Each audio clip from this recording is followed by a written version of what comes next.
Ooh. Happy Halloween, everyone. Right. Okay, everybody. I hope you're all doing good.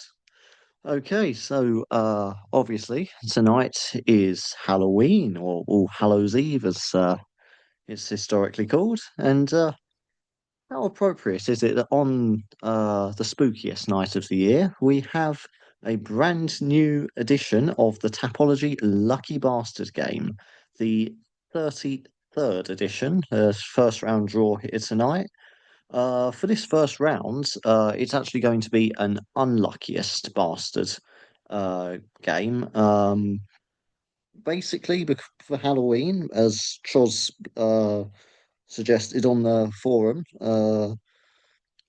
we basically do an opposite version of the game where you actually hope that your fighter loses in order for you to progress. Normally, your fighter has to win their fight and then you go through, but this time we're actually hoping your fighter loses their fight.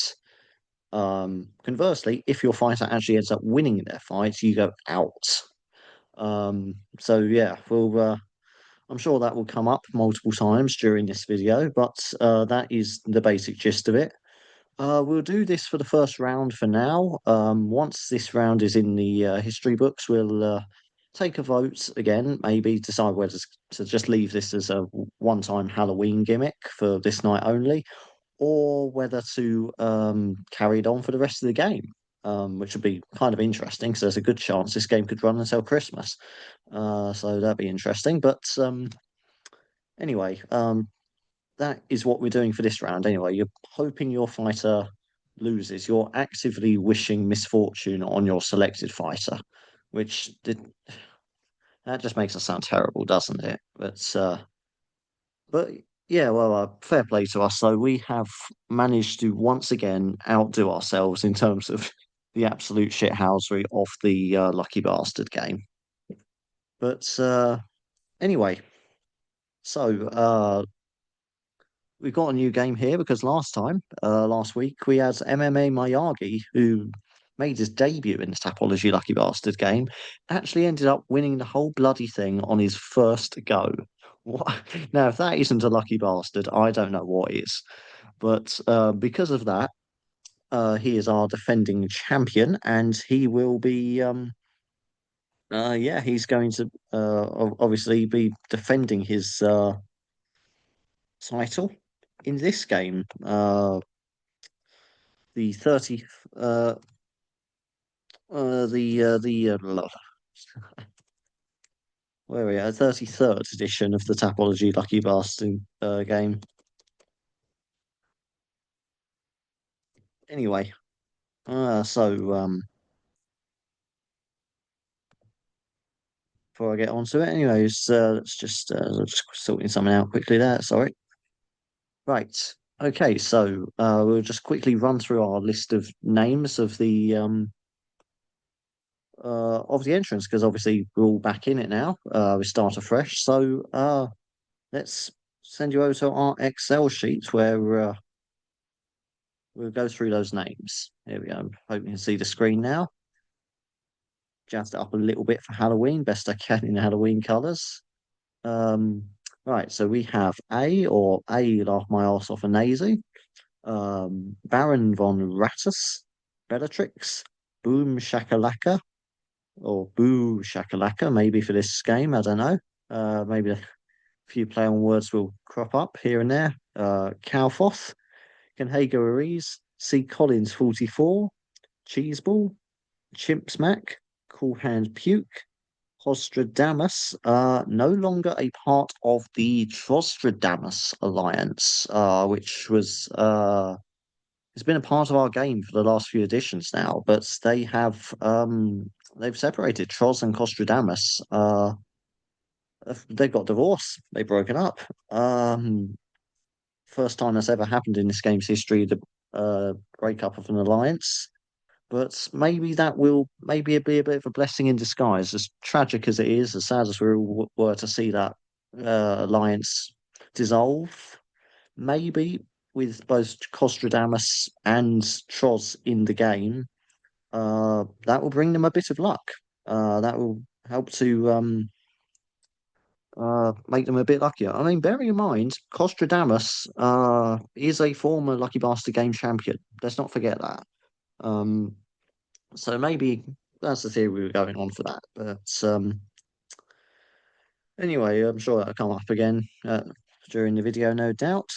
D1, D4, K10, Damien Handel for 20, Dr. Maxis 2, El Guapo, Foghorn Sam, Geneva 65, Grahamon back again after his first round elimination in the very first fight of the very first round of the last game. That was quite incredible. Hell of a debut to make as well. That was complete opposite of MMA Miyagi's debut when you think about it. It's your boy SB, Jack Soto, JP the Champ 27, KK Kombu, Knife Rusty, Cushy Cake, our reigning defending Lucky Bastard Game champion, MMA Miyagi. Welcome back. Let's see if you can keep your undefeated streak going. Mule Floyd, Piggybank, Rigno, Shat, Cian6, Spockling, me, your ghost. See what I did there? Steve Terry, the Dirty UFC man, the matchmaker, the MMA historian, Tosh, who, on a slightly more serious note, has actually left the site. She was a lifetime pass holder, so that still applies. We're still on that lifetime pass in this game, and we'll still add her into the draw. It's a shame you're not on Tapology anymore. Hopefully, you just need a bit of a break, and we hope to see you back again in the future. But wherever you are, if you are still watching or following this game in any way, I just hope you're doing well. Just hope yeah, just looking after yourself and you're doing well. And best of luck for this game. Trail Allman also back again. Trig, Troz, the second part of the old Trostradamus alliance, which has dissolved. But maybe that'd be a blessing in disguise for Troz. Our Uber Industry Alliance, our German alliance, that's still intact. It is currently the only active alliance in this game um, because of that. But it's good to see the Germans sticking together. Vazke 88 and ex-con Chris. So that is our that's our lineup for the 33rd edition. 42 people in it. That is, I don't usually keep statistics of the number of entrants, but that is definitely a record because we've never had over 40. I know that much. Um, it does come with a bit of a cachet that part of it's due to the breakup of an alliance, giving us an extra person in the game, but 42 people, come on, one of you's got to beat the wheel, surely. And I believe we're currently on a two-game win streak where the first two have beaten the wheel. We've had we're two real people in a row beating the wheel, is what I mean. What I meant to say there. Anyway, for this first round draw, the unluckiest Bastards game, mind you, we have UFC Fight Night, Steve Garcia versus David Onama. Well, this is very intriguing matchup and a very appropriate one just after Halloween to have Steve Garcia headline the card, as he is one scary fighter. Um, he won a unanimous decision against Calvin Kattar in his last fight, but all before that was a knockout artist. That's his trade. That's what he does. That's what he specializes in. He gets in there and he knocks people the fuck out. As for his opponent, David Onama, I reckon we've actually seen more of his all-round game than we have of Steve Garcia. But my only issue with him is that he prefers to strike, and he is a good striker, but against someone like Steve Garcia, I really don't think you want to be standing and trading against him. That's a death wish if you ask me. And he's almost got, at least we've seen more of his all-round game, but Garcia is better striker in my opinion. And if he does try and stand and trade, then I can't see that ending well for him. Uh, to be fair to Onuma, he has never been stopped. So he's got that going for him. But I just cannot rule out somebody like Steve Garcia who's got that knockout power with him. So I've gone with a second round knockout for Steve Garcia for this prediction. But of course, you're not here to listen to my predictions. Although, if you've committed yourself to watching the full 2 hours or however long this video is inevitably going to be, when I get carried away with it, then you're going to hear predictions, whether you like it or not. But anyway, you're here really to see who you're getting drawn with. Uh, there's the wheel, all dressed up in instead of its normal rainbow colours, got it dressed up in Halloween colours. Noticed that was one of the options you could add on wheeldecide.com that you could have it in spookier colours. So I thought, yeah, why not? Good to see the wheel getting dressed up for the festivities. I myself, actually, I know you can't see me. I am the voice that is heard but never seen. I am actually dressed up myself right now. I am wearing my finest Victoria's Secret lingerie, which I can assure you is a horrifying sight to behold. So, getting into the festivities as well. But anyway, I've already wasted nearly the first 10 minutes of this just rambling random shit. So, let's get on with it, shall we? Uh, first up is A. Let's see who A is going to be drawn with.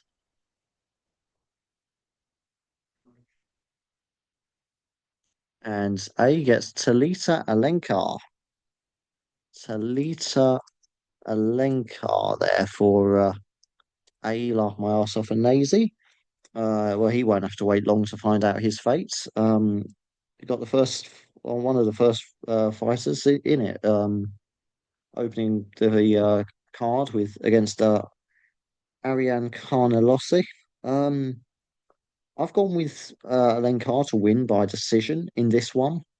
Um, Even though Carnelossi is the more experienced of the two, um, I just feel like Alencar's got a lot of grappling experience outside of MMA.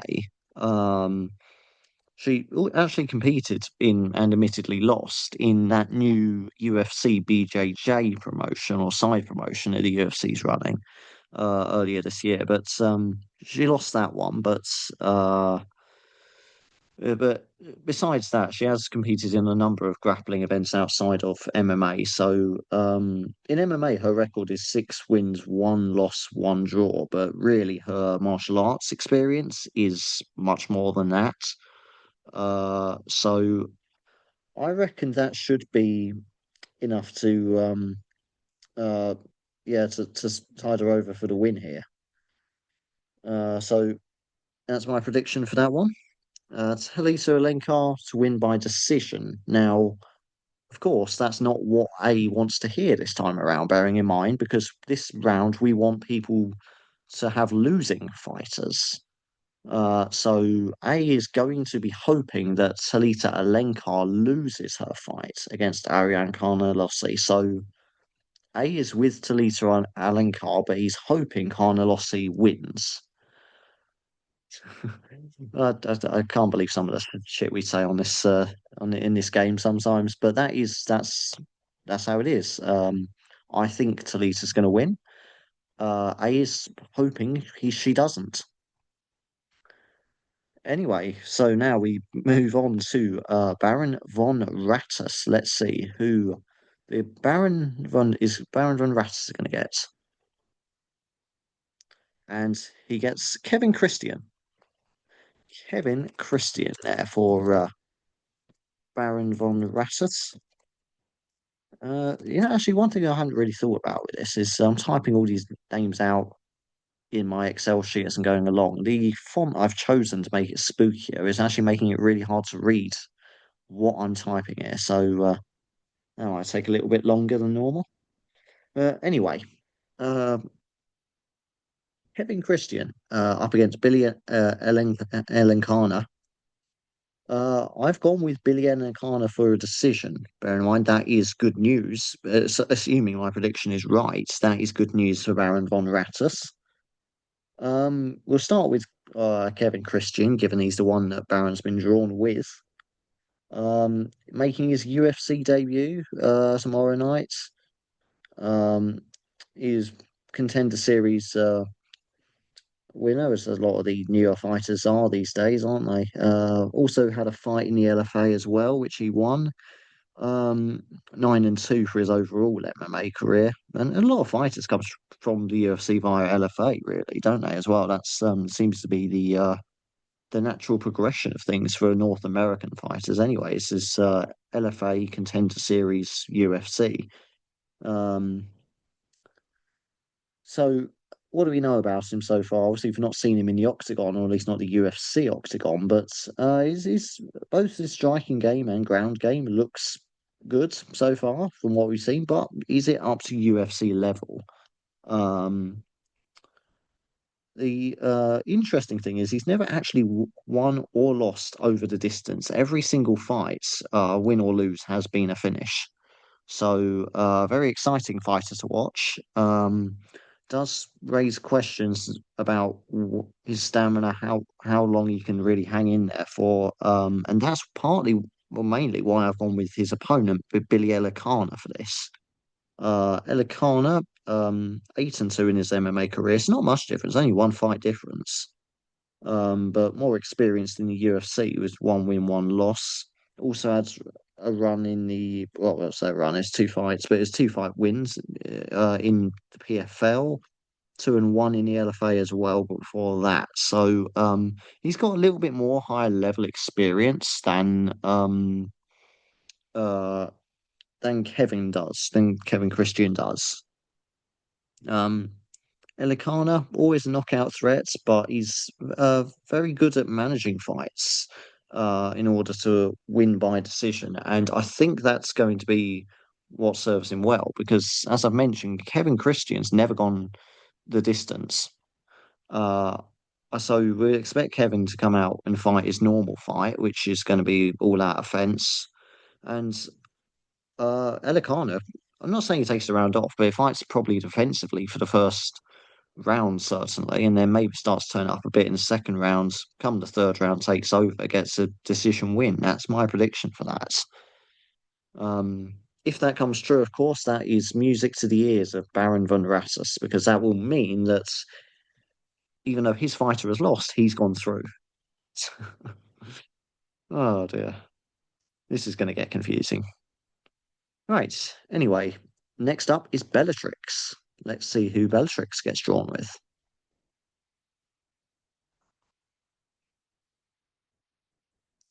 Cody Durden. Cody Durden for Bellatrix there. Um, so yeah, it was a little bit off topic, but actually, when I first saw Cody Durden on this card, my first thought was, why is he so far down on the card? Because it's an intriguing card. I'll give it that. It's one that it's got a lot of very interesting stylistic matchups, particularly between prospects still trying to prove themselves. So I'm looking forward to this. But in terms of name value, there's not a lot. David Onomo and Steve Garcia, of course, at the top. So you've got Waldo Cortez Acosta on the card as well. After that, probably your next biggest star is Cody Durden. Yeah, there's a few other fights, which, to be honest, I'm looking forward to this fight more than some of the ones above it, if I'm being honest. I mean, you've got Ketlin Vieira, Norma Dumont, as well. They're, again, probably bigger names than a lot of the people, but let's be real, they're women's fighters. The UFC is never going to stick a women's fight in the main card slots of a fight night, unless, of course, they're making it a main event or co-main event.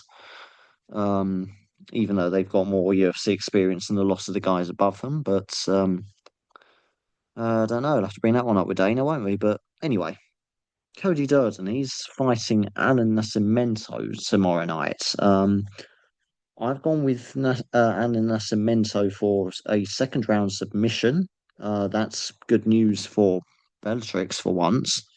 Um, So Cody Durden, more experienced, is probably one of the well, not even more experienced, not really in terms of MMA, but in terms of UFC anyway. Um, with 6 wins, 6 losses, 1 draw in the UFC. Not the most spectacular record on paper, but it does show that he's able to hold his own at the UFC level. Nascimento, by comparison, 3-1 in the UFC, a better looking record, but not quite as many fights at this level. But having said that, we haven't had anything really to fault Nascimento for from what we have seen of him at this level. Submission artist, currently on a 3 fight win streak. Um, but when I say he's a submission artist, that's more referring to his regional record because since joining the UFC, 2 of those wins have been by decision, which nothing wrong with that, but it always raises questions when a fighter has a lot of finishes on the regional scene and make the step up to the UFC and they can't quite carry on at the same pace of finishing opponents as they did once the competition steps up. So uh, the only good thing going for him though is that with Cody Durden, despite his experience, does tend to get finished quite a lot when he loses. Um, yeah, whether that's by knockout or submission, he doesn't tend to be able to hang on to the end of the fights too often. He does when he wins. Whenever he wins, he usually relies on decisions, but most of his UFC wins have come by decision, I believe. But when he loses, he usually gets stopped. And with Alan Nascimento with a point to prove, yeah, I don't see why he can't get a submission against Cody Durden, a veteran with a name and one that's easier than some of the other ones to finish. So anyway, Bellatrix is going to be hoping that prediction comes true, as normally that would be a very bad pick for her, but it could be a good one this time round. All right, Boom Shakalaka is next to face the wheel. Let's see who Boom Shakalaka is going to be paired with. And it gets Norma Dumont.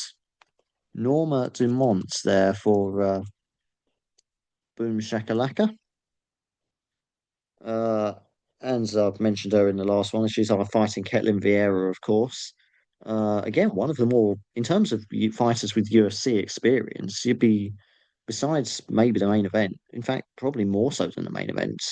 This is probably the fight between the two fighters and most UFC fights between them on this card, where it's stuck way down in the prelims because, well, uh, Dana knows his audience, casuals, let's be honest, a lot of them. Nothing wrong with that, but that does sometimes come with a lot of disrespect towards women's MMA, a lot of unjustified disrespect to women's MMA, I might add. Um, but there's no reason this shouldn't be higher up the card than it is. It should be on the main card, in my opinion. And the fact that it isn't is it's baffling to me. But anyway, here it is. At least we got it on the card anyway. I'll be tuning in for that.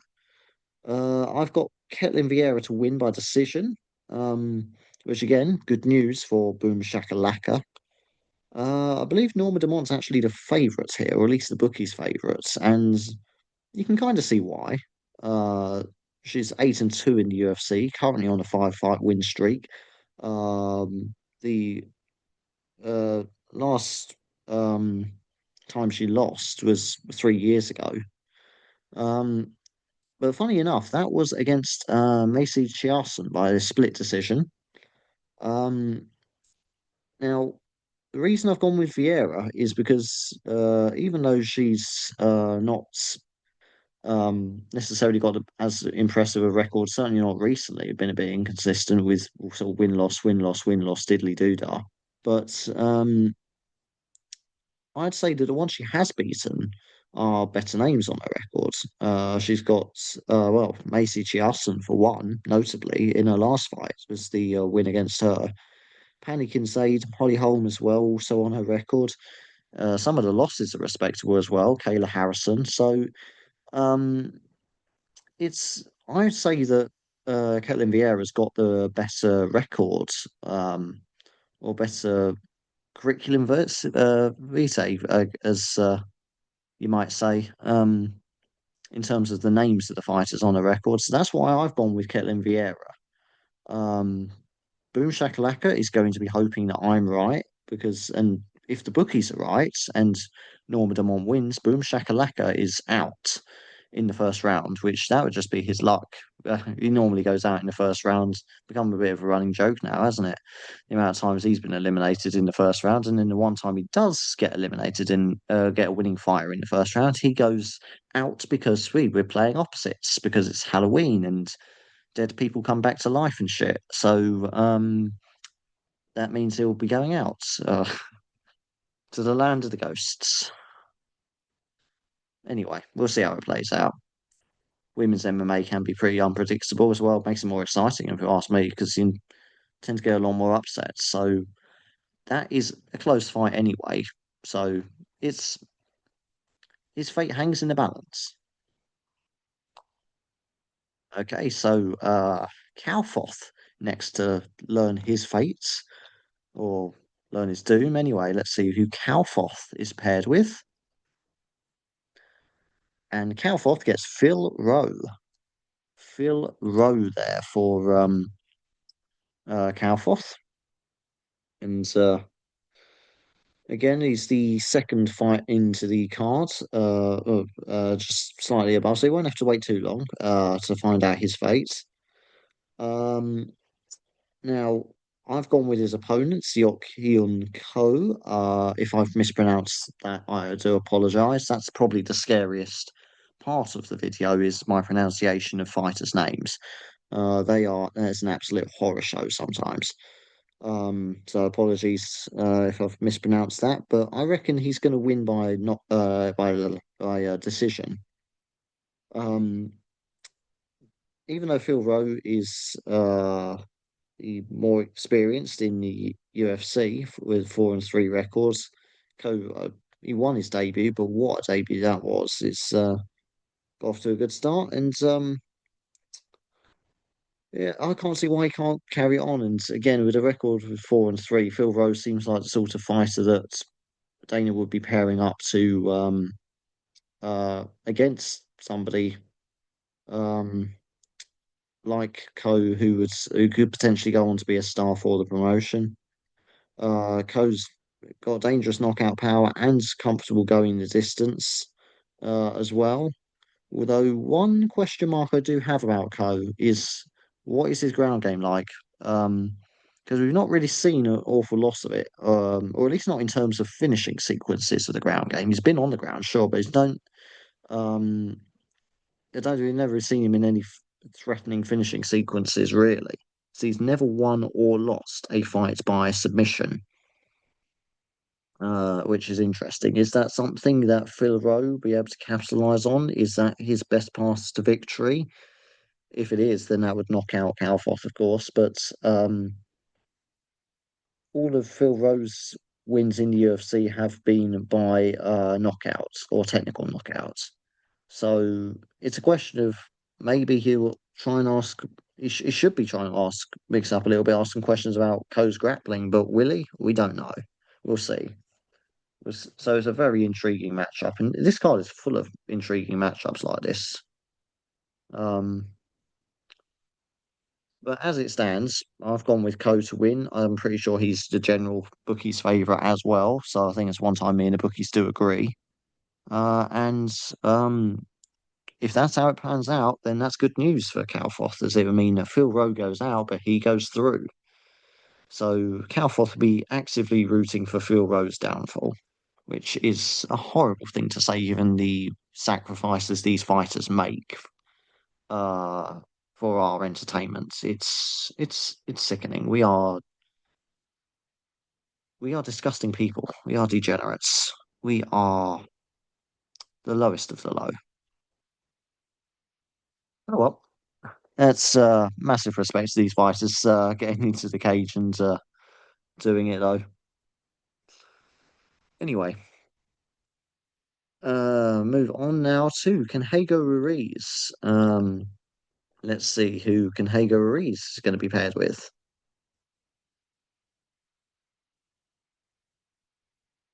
And also with Talita Alencar.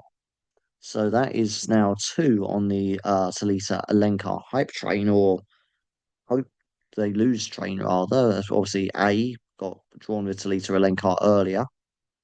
Um, as I've mentioned, uh, first fight on the cards up against Ariane Carnelossi. I've gone with Alencar by decision. And because like I say she's got that grappling experience outside of the UFC. Um, and it's showing as well in her MMA performances. All the wins have been either by submission or decision. Um, and it's good to see a few decision wins on that on the record as well. It shows that she's not going to gas out and can go the distance. So if Carnelossi puts up a good fight, which I think she will, I don't think she's going to be a pushover by any means. Then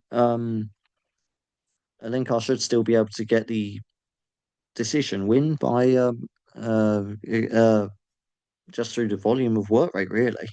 Just keeping the pressure up for 3 rounds. Though, of course, that will be bad news for both Canhega Ruiz and A if that does happen.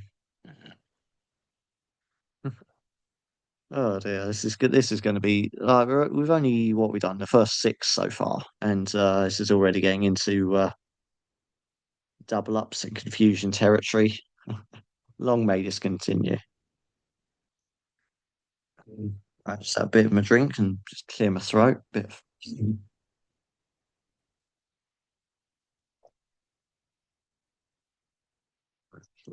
Right. Right. So C Collins 44 is next to face the wheel. Let's see who C Collins is due to face or due to be paired with. And he gets one of our main eventers, Steve Garcia. Steve Garcia there for C Collins 44. Uh, Now, obviously, as I mentioned in the intro, knockout artist, pure scary knockout power. We love to see it. Um, as much as you can appreciate the technical aspects of a grappling maestro or the gamemanship of a decisionator, nothing's going to get the blood flowing quite like somebody who just goes in there and knocks people the fuck out. And that's exactly what Steve Garcia specializes in. So always worth tuning into his fights, and he shows against Calvin Cater in his last fight that he's got the stamina to go the distance if need be. If he Because obviously Calvin Cater, I don't know how many people were really expecting him to just blast Cater away like that. Because Cater is a great striker himself. One of the best in the featherweight division. The only fighter to really completely school Calvin Cater into the boxing department was Max Holloway. But then Max Holloway himself is just on another level. So that's not really a fair comparison. I mean, if we had Steve Garcia versus Max Holloway at featherweight, I'd expect Holloway to put on a boxing clinic as well. But at this level, Steve Garcia is he's definitely going to be outboxing Onuma and probably finishing him too. And Onuma, he's got that tendency where he prefers to stand. That's his preferred methods of fighting, his preferred tactics, and that is I can see him getting drawn into a real firefight here. And against a fighter like Steve Garcia, with that kind of knockout power, you cannot switch off for a second in a fight. So, and that's bad news when you're fighting for 25 bloody minutes or maximum allowance of 25 minutes. I can't see it going the full 25, in my opinion. Um, so I think Steve Garcia is going to win this, which of course is bad news for C. Collins 44. Okay, Cheeseball is next to learn his fate on this spooky evening. So we're spooky. The wheel's not spinning now, is it? Oh, there we go. Oh, right. Okay, it's popped up now as Cody Durden I didn't actually see much of a spin, but Cody Durden's popped up. Sometimes it lags behind a little bit. I have noticed that sometimes what I see and what this screen recording picks up are slightly different. So I'm assuming it's span in the meantime, and it was just a bit delayed on my end. But Cody Durden has come up for Cheeseball, um, and that's a good draw for him because uh, it's likely Cody Durden's going to lose under normal circumstances. That would be a uh, terrible one to get. But uh, as I mentioned earlier, obviously Bellatrix was also drawn with Cody Durden. He's up against Anna Nascimento, who I'm expecting to win by a second round submission. And as I've mentioned earlier, not much more to add to that. It's a case of he's submission artist on the regional scene, gone the distance quite a few times in the UFC, or a couple of times anyway.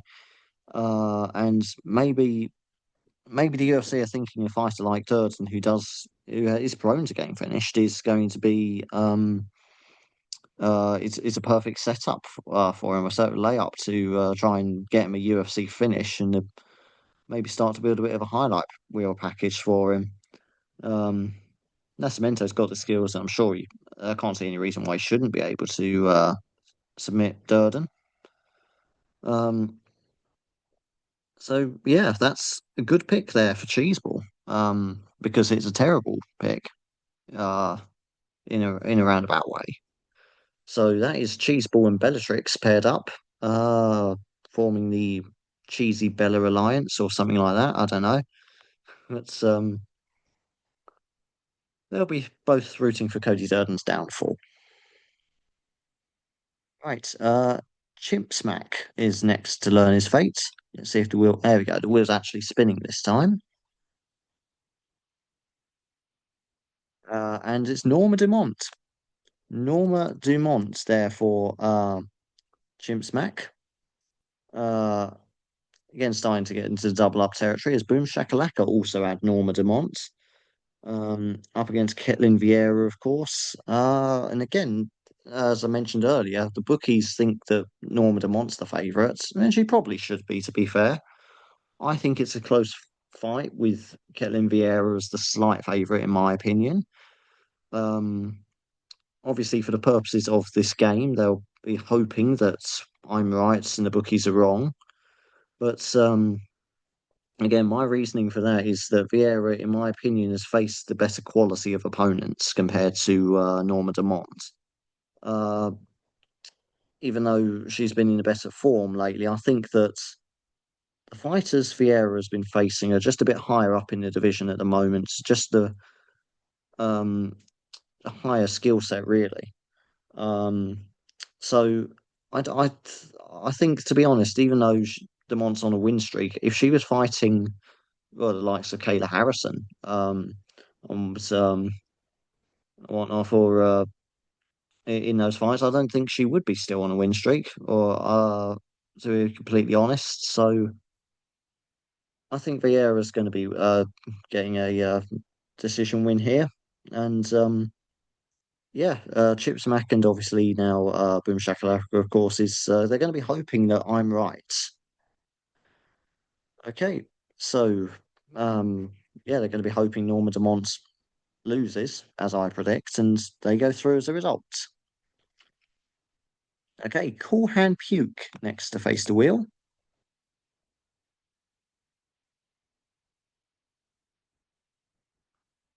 And he gets Jeremiah Wells.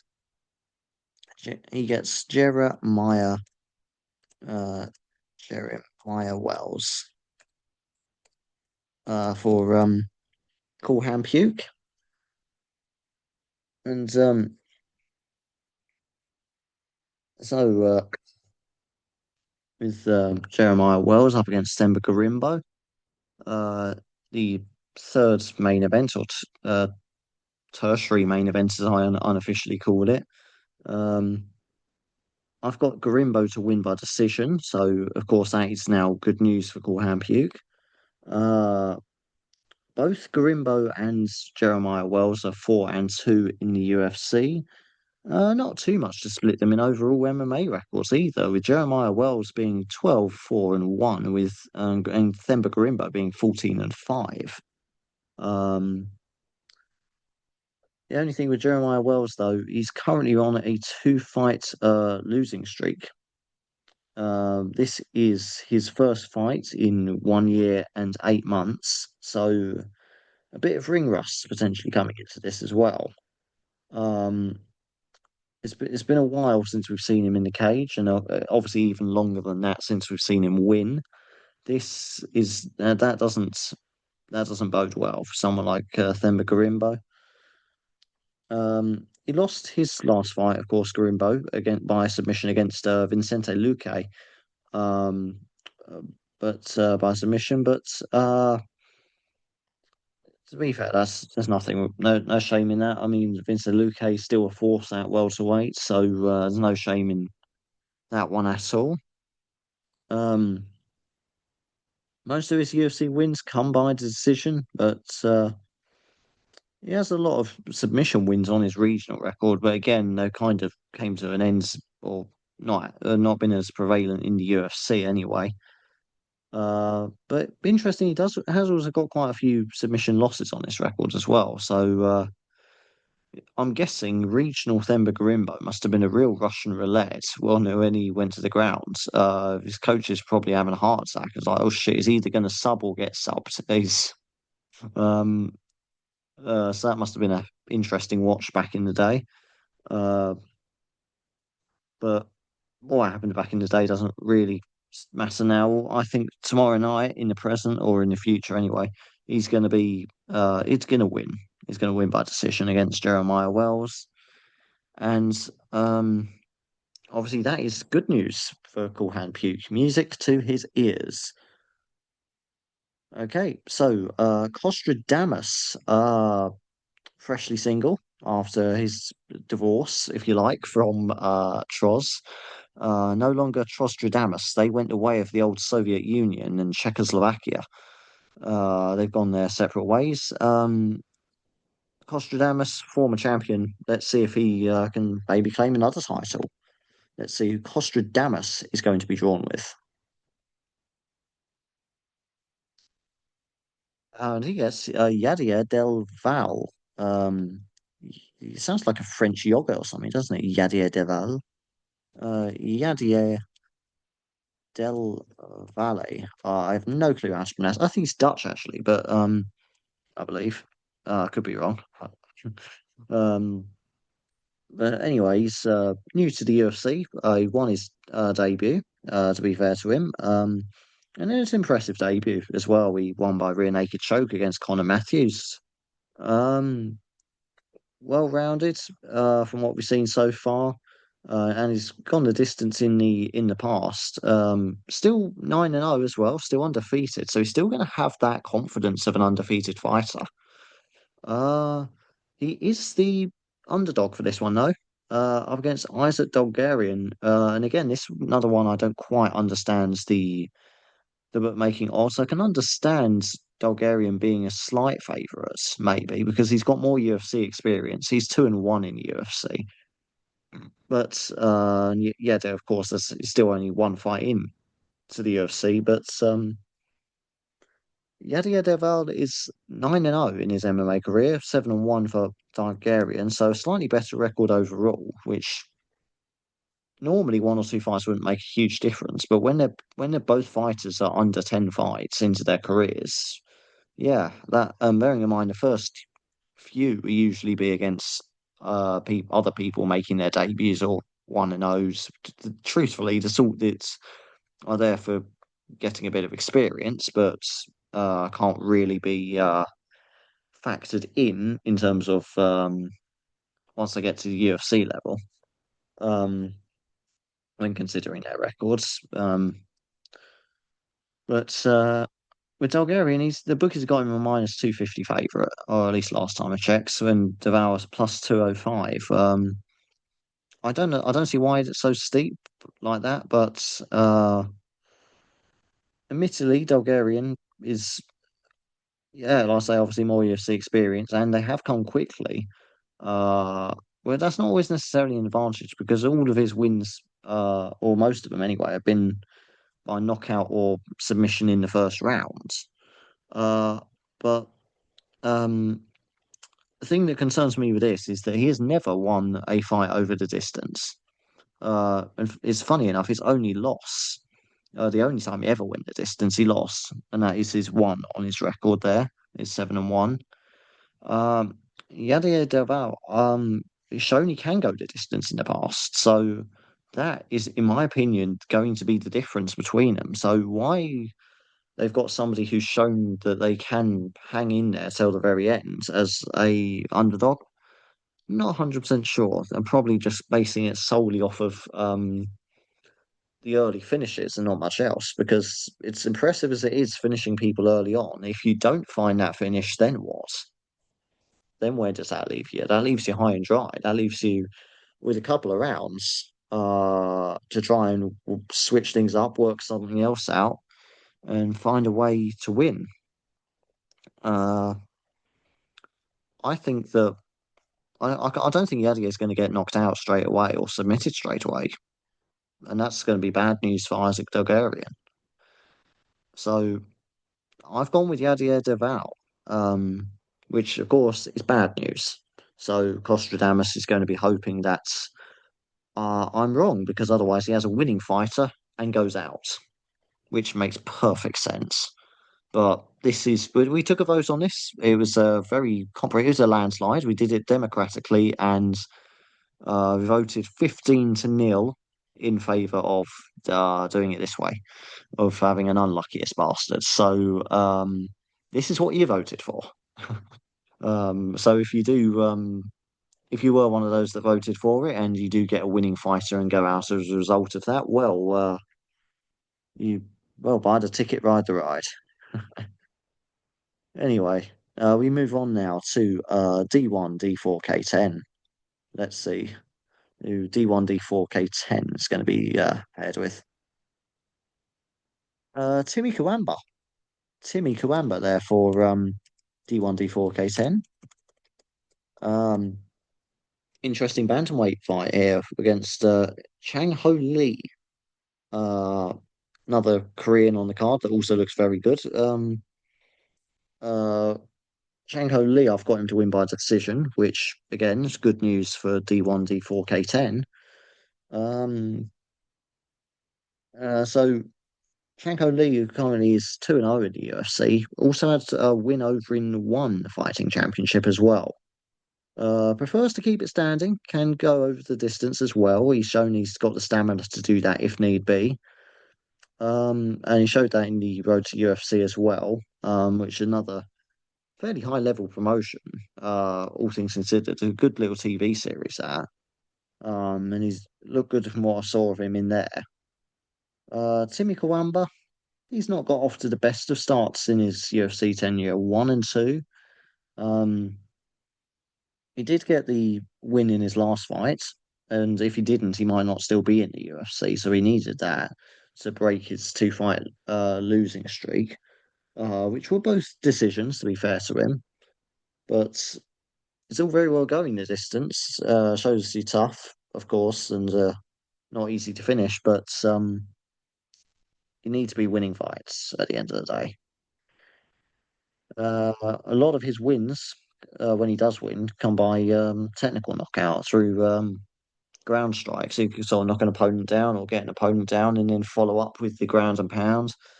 Um, so um, that's probably his best way of uh, winning if he does get a win. But um, Chang Ho Lee, I can't see him getting knocked out. Or at least not by Timmy Kawamba anyway. So yeah, good news for D1, D4, K10 there. Okay, we move on to Damien Handel 420. Let's see who Damien Handel 420 gets paired with. He gets Cody Durden. Cody Durden comes up again, which he might be saving grace for a lot of you guys if well, as it seems to be happening at the moment. Early days yet, but Alan Nascimento versus Cody Durden seems to be shaping up to be our unofficial Tapology Lucky Bastard Game main event here. Um, so if that, but we've got 3-0 for Cody Durden there. We got so while I can still keep track of it, I can't promise obviously as it gets further down the list, we'll still be able to keep on top of who's been drawn with who's fighting who's diddling doodahs, who's what's it. But at the moment, we've got Bellatrix with Cody Durden, as is Cheeseball and Damien Handel 420. Yeah, three people hoping that my prediction, as I previously stated, that Nascimento's going to submit Durden in the second round comes true. Although, of course, they won't be too fussed either way how it happens, as long as Nascimento wins. So, three people drawn with Durden, but secretly rooting for, well, not so secretly anyway, rooting for Alan Nascimento.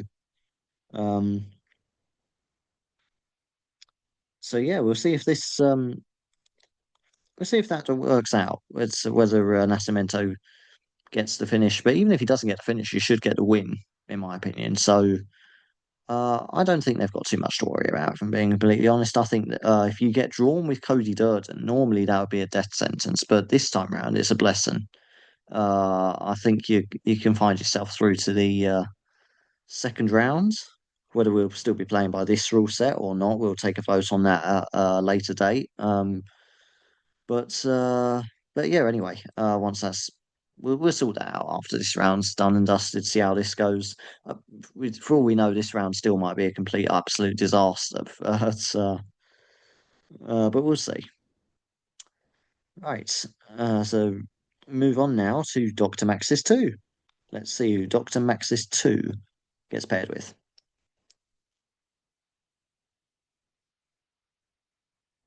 Yep. And well, I was just saying that Cody Durden might be the main event. Maybe what about Talita Alencar versus Ariane Carnelossi? Now that is three people with Talita Alencar.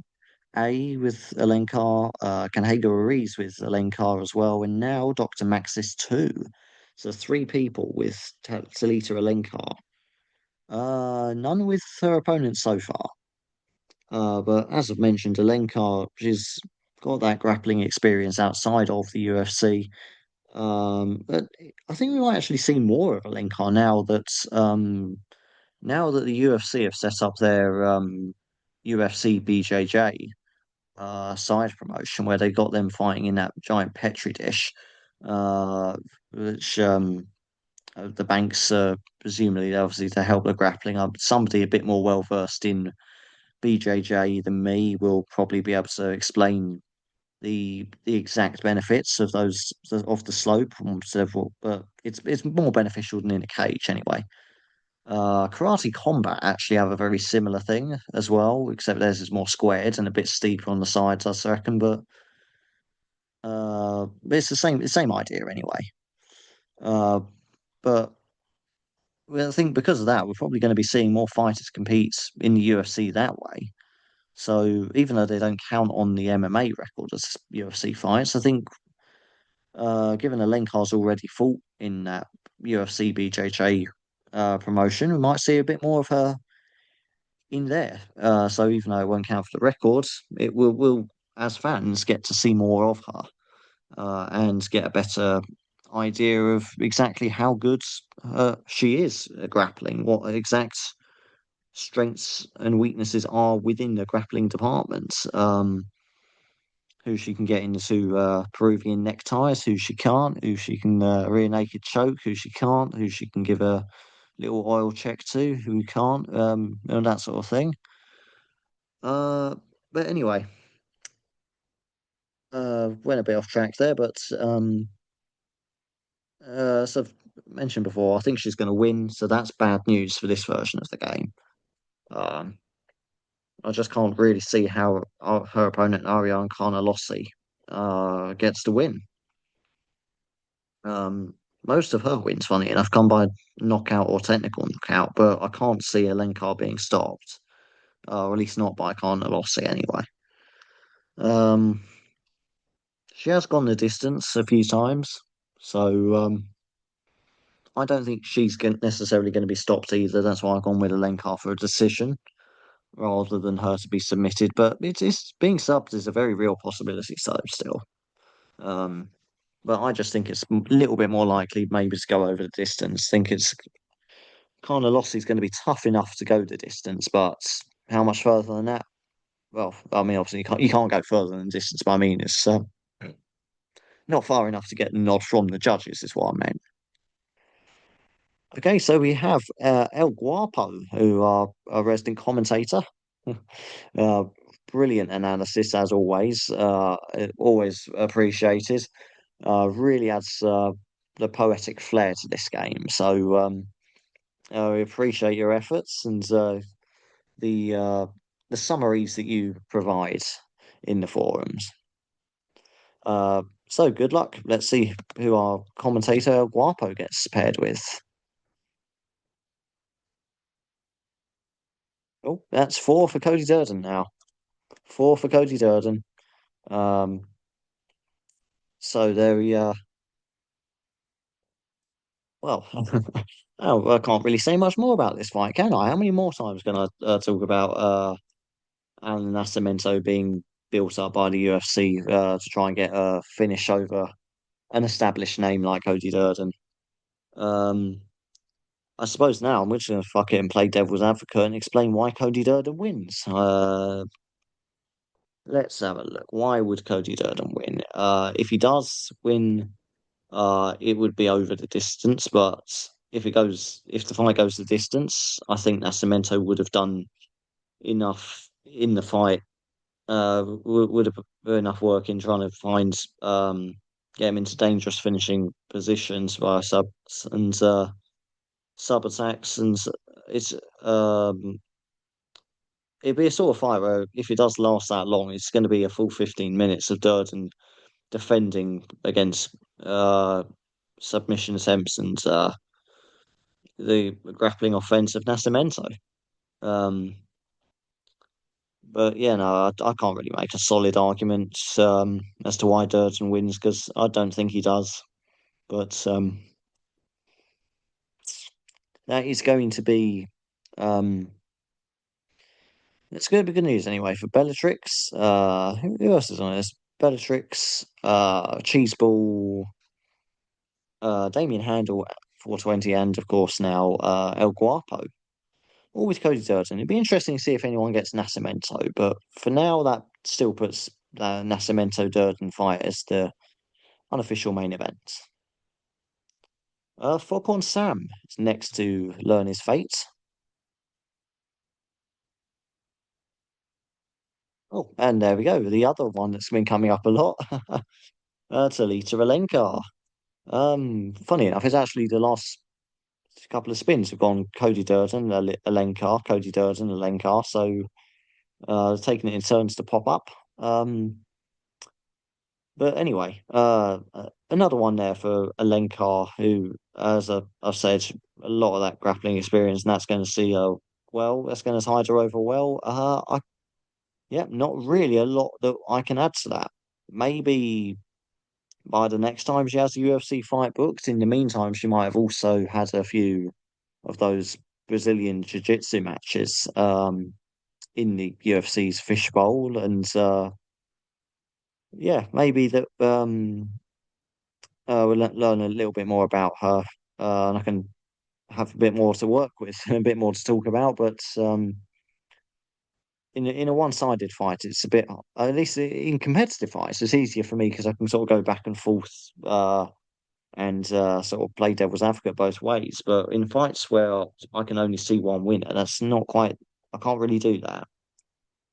I can dwell on why the other guy's going to lose, or the other girl in this case is going to lose, but I don't like to do that. I don't like to dwell on the negatives. Life's short, too short to be dwelling on negatives. Even valid criticisms, I'm sure, but don't like to dwell on it. Um. Anyway, uh, talking of bad news, though, that would be bad news if Lenkard does win because it will mean that Foghorn Sam, Dr. Max is two. Canhaga Ruiz, and Marsoff and AZ would all be going out. Right, so we move on to Geneva 65. Is he going to get someone not named Alencar or Durden? Let's see. Oh, yeah, no, he gets a brand new fighter, one that's not come up yet. Waldo Cortez Acosta. Waldo Cortez Acosta there for Geneva 65. So he's in the uh, co-main event. Heavyweight fight against Ante Delisha. Made his UFC debut. What was it? Just early September, something like that. It was just under a couple of months ago, where I think he surprised a lot of people actually when he knocked out Marcin Tybura in the first round. I was expecting Tybura to win that one, um, but now he's yeah, like I say, he's come from the PFL, obviously 8-3 record there, but there's still skeptics. I was one of them as to how well he's going to do in the UFC. But fair play to him. He's come in. You can't ask for a better start than that, and a quick turnaround as well. You love to see that. Which makes sense because he wouldn't have taken any real damage in that fight, would he? Um, Straight in there again against Waldo Cortez Acosta. Fair play to him. I'm rooting for him, and I think he's going to win as well. I just don't think that he's going to win by quite a spectacular way this time because Cortez Acosta, I just can't see him being blasted away the same way that Tybura was. Um, as Cortez has established himself, really, isn't he? He's 7-2 in the UFC now. He's been there a little minute now. Um, he's lost last time against Sergey Pavlovich by unanimous decision, but again, Pavlovich is still you can still make an argument for him being just outside of title contention, even really. Because I mean, think of it like this: if you're saying that the title contenders at heavyweights are Cyril Gahn, can't keep his fucking fingers to himself, um, and Alexander Volkov. Well, Sergey Pavlovich is just below Gahn and Volkov. Um, and then probably just after Pavlovich, you get the likes of Cortez Acosta. Um, but Delisha, though, I think um, I think he's going to win by decision. Reason for that is because if you look at a lot of his PFL fights, a lot of them ended by decision. Um, it's quite interesting because it's not quite they got a good heavyweight division in the PFL. Maybe not quite as good as the UFC's, but definitely second best outside of the UFC. Um, Granted, it's not really saying much because MMA heavyweights as a division is a fairly shallow division anyway. But uh, still, it's shown it can go the distance. That's surprising versatility for a well, by heavyweight standards, especially. So very well rounded by heavyweight standards, and that's only going to serve him well, obviously, in the UFC. Cortez Acosta never been stopped before, so I can't. That's why I'm saying I don't see him getting knocked out in the same way Tybura was. But that's why I was predicting him to lose by a decision as well. Um, so obviously, if that prophecy comes true, that would be good news for Geneva 65. Man is next to learn his fate. Can't do any worse because last time, for the very first fight of the very first round, went out. So let's see if he does a little bit better with the opposite rules and effects. Good luck to Man. Let's see who Man gets. He gets Jeremiah Wells, which normally that would be a death sentence, but with these rules in place where you're hoping for your fighter to lose, that is undoubtedly a good thing. Um, as I said, up against Themba Gorimbo.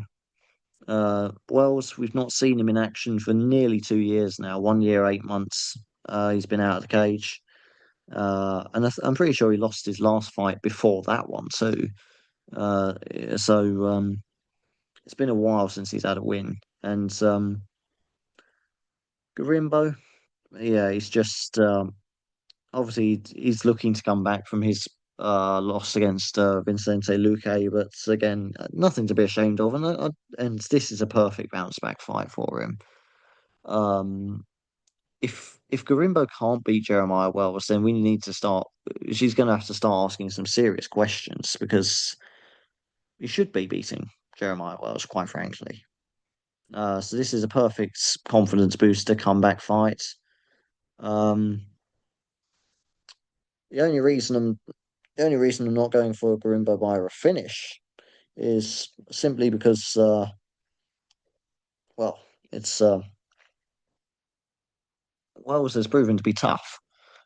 Not the best record, but and he's been inactive, but he is a tough guy, and no denying that. He's a lot of his losses have come over the distance, so he's a very hard guy to stop. Um, and Garimbo, who's shown in the past he can go the distance if need be. Um, as most of his wins in the UFC have been by decision.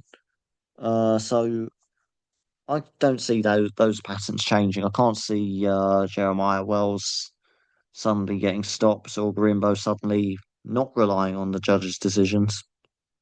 But anyway, Graham and should be in for a bit more luck because his fighter should lose, which means he's going to be lucky because this makes perfect fucking sense. I love this game. This is interesting. Every version we twist things just a little bit every single time, and it gradually becomes a parody of itself. Ironic, given it started as a parody of the Survivor game. Ah, brilliant. Yeah. Anyway, we move on now to It's Your Boy SB. Let's see who It's Your Boy SB gets paired with. We get Ketlin Vieira for It's Your Boy SV. Ketlin Vieira for It's Your Boy SB. If I spelled the name right, it's hard to tell with this font, as I mentioned earlier. The I's and the R's look kind of similar. So do the T's and the L's. Um, but Ketlin Vieira, um, up against Norma Dumont. No, Norma Dumont's come up a few times, hasn't she? Let's have a look quickly. Norma Dumont, Boom Shakalaka had Norma Dumont. So did Chip Smack. Um, yeah, so it's 2v1 there. First head to head. So obviously that puts It's Your Boy SB in a head to head against Chip Smack and Boom Shakalaka. Um, and it's a close fight more than anything else. That's the main thing we need to emphasize with this one. Even though I'm going against the bookmakers, it is a close fight. I'm going with Ketlin Vieira to win. So I think It's Your Boy SB fighter is going to win, meaning It's Your Boy SB will go out at the expense of the other two. Um, but we'll see. But if the bookmakers are right, then the opposite will be true. Um, but anyways, even though Vieira's been inconsistent as of late, she's been fighting better quality people. And when you fight the best, you're not going to have a pretty record. Um, it's the old debate about boxing and MMA. Why is it you have boxers that are like 30 and 0, and then you get like Khabib Nurmagomedov, he's retired at 29 and 0, and considered by many to be the greatest of all time. Um, or GSP with a couple of losses on his records, and by boxing standards, they'd be like, a couple of losses you've done. But that's because in boxing they don't fight the best. Whereas MMA, it's a case of you get to a certain level, you're forced into the same promotion, you're forced to fight the best, and the losses stack up when you do that. And that's what we're seeing with Caitlin Vieira recently.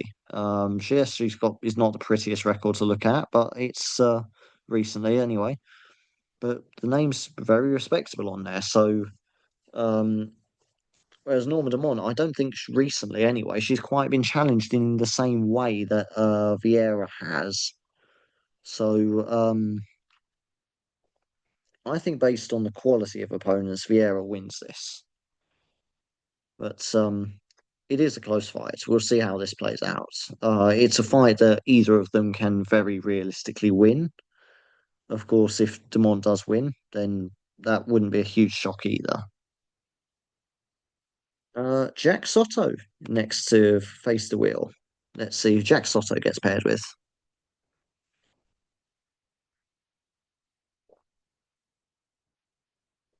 Jack Soto gets Phil Rowe. Somebody else had Phil Rowe earlier, didn't they? Um, Calfor had Phil Rowe. I think that's the only other time he's come up.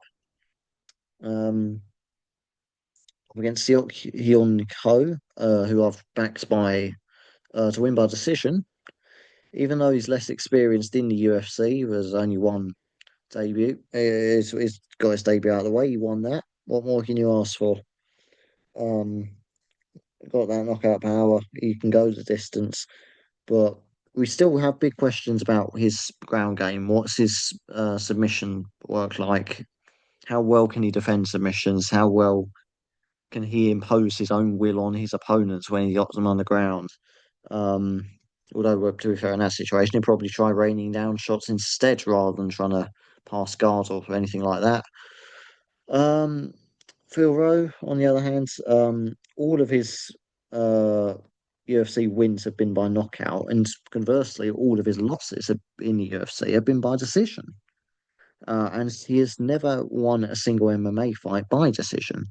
So if Phil Rowe's going to win this, he's going to win by knockout. Really, that's to be honest. That's his main path to victory.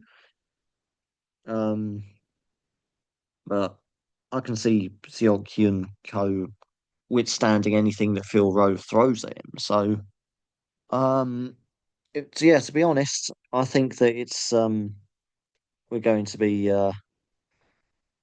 seeing Phil Rowe lose this fight, which of course would be um well good news for Jack Soto. He's hoping my prediction's right and that Seok Hyun Ko loses. Uh, no, no, sorry, I confused myself there. He'll be hoping Phil Rowe loses, and my prediction of Seok Kyo winning is right. And Phil Rowe loses, and he goes out because he, of course, has got Phil Rowe.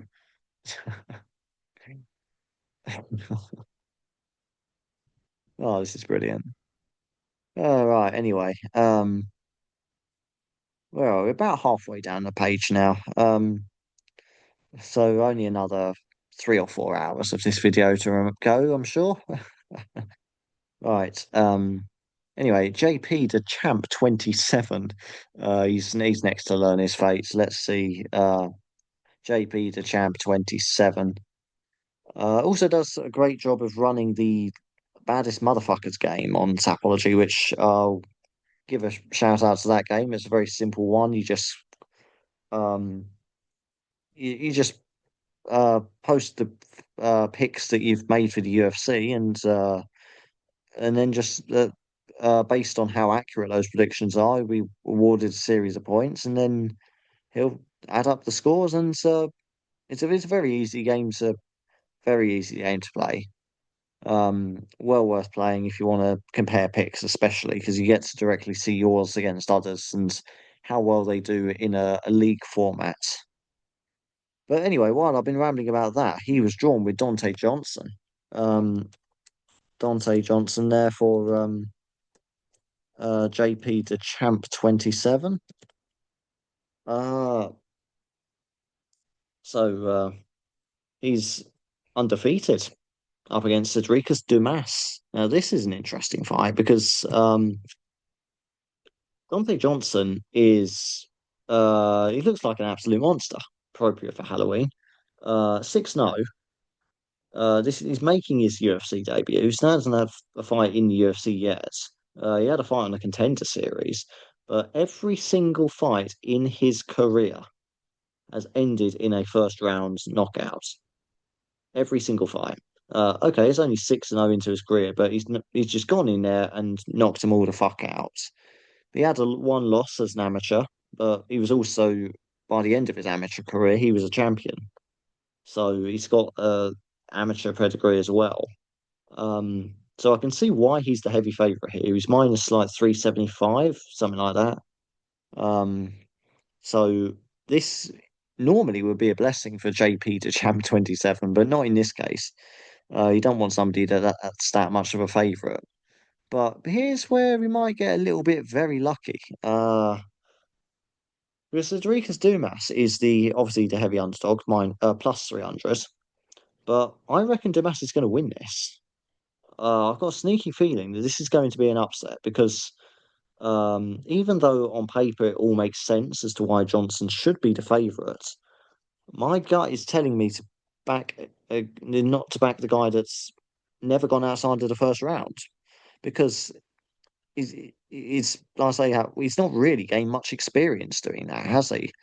Um, okay, sure, why stay in the cage for longer than you need to? I get that, but it's what's he like if he gets forced into the second round? Will he be completely gassed after one round? Is he um is he going to go into the second round barely able to walk and just be finished off? Because Cedricus Dumas is a dangerous fighter. Um, it's uh three. He's had well about 7 fights in the UFC now. It's 3 wins, 3 losses, no draws, and one no contests, which was his last fight in the promotion where he got kicks in the bollocks. Nasty way to have your fight ended, but happens to the best of us. Um, but with Damas anyway, is a dangerous striker. He's got that knockout power. He can end a fight at any second. Um, he is very hittable, and that is going to work massively in Dante Johnson's favour. Um, and that is, and obviously they'll be hoping he'll find that shot that knocks him out. And he has been knocked, and Damas has been knocked out a few times because of that. Um, tendency to get a little bit reckless at times. Uh, but to be honest, yeah, he can go the distance as well, and he has done a few times. So if he comes in not reckless, and I don't see why he would, because I mean, bear in mind his last fight, he got kicked in the nuts, didn't he? I mean, you're going to be a little bit more cautious coming into your next fight when you've got that on your mind. Like, oh right, last time I was here, I got kicked in the balls, so I'm gonna, yeah, I'm gonna play it a little bit more cautious, if nothing else, just so I don't get kicked in the nuts again. So it's, um, yeah, I've just got a feeling that he's going to come in and just with Dante Johnson's going to come out flailing in the first round. We know that. He's not going to take this any differently to how he's taken any of his other fights. Damas just needs to sort of let him gas himself out for that first round and then try and take over from the second onwards. And I've gone with Damas by a decision. Not impossible. Damas could potentially win by a stoppage later. As this is probably the most interesting fight in the on the card, in my opinion. Uh, I've also actually backed not in real life. I do not encourage gambling in real life, but uh, don't condone it either. But not actively promoting it. It's on the another Tapology game, the Tapology Wagering League, run by Trig. I've backed Damas. I've gone all in. I'm currently winning that league at the moment, like 140,000 virtual dollars or something like that. And I've gone all in on Damas. So hopefully, yeah, I've been for a little windfall on that game. But give a shout out to Trig for running that as well. It's always another great game to be taking part in. If you want to test your gambling knowledge or gambling MMA knowledge, but without actually risking your capital, that's the game for you. I know it's the game for me because I don't really bet that much in real life, a little bit here and there, but not much these days. And that's how I get my kicks from that. So Thanks to Trig for running that. But anyway, as for the JP de Jam 27 with Dante Johnson, one of the biggest favourites on the card. Um, if I'm wrong, and it does just go as is expected, then obviously JP de Jam 27 is going to be straight out. But if I'm right, and my suspicion of Cedricus Damas winning, using his experience to navigate away to a win is right, then well, he'll be going through. Okay, so next up is KK Kombu. Let's see who KK Kombu gets paired with.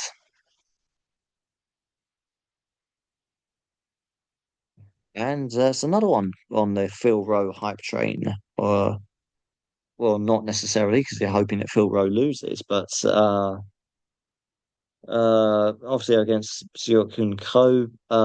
As I've mentioned, this fight's more about Ko really, and learning about him. We've seen Phil Rowe in the cage or in the UFC cage anyway 7 times already.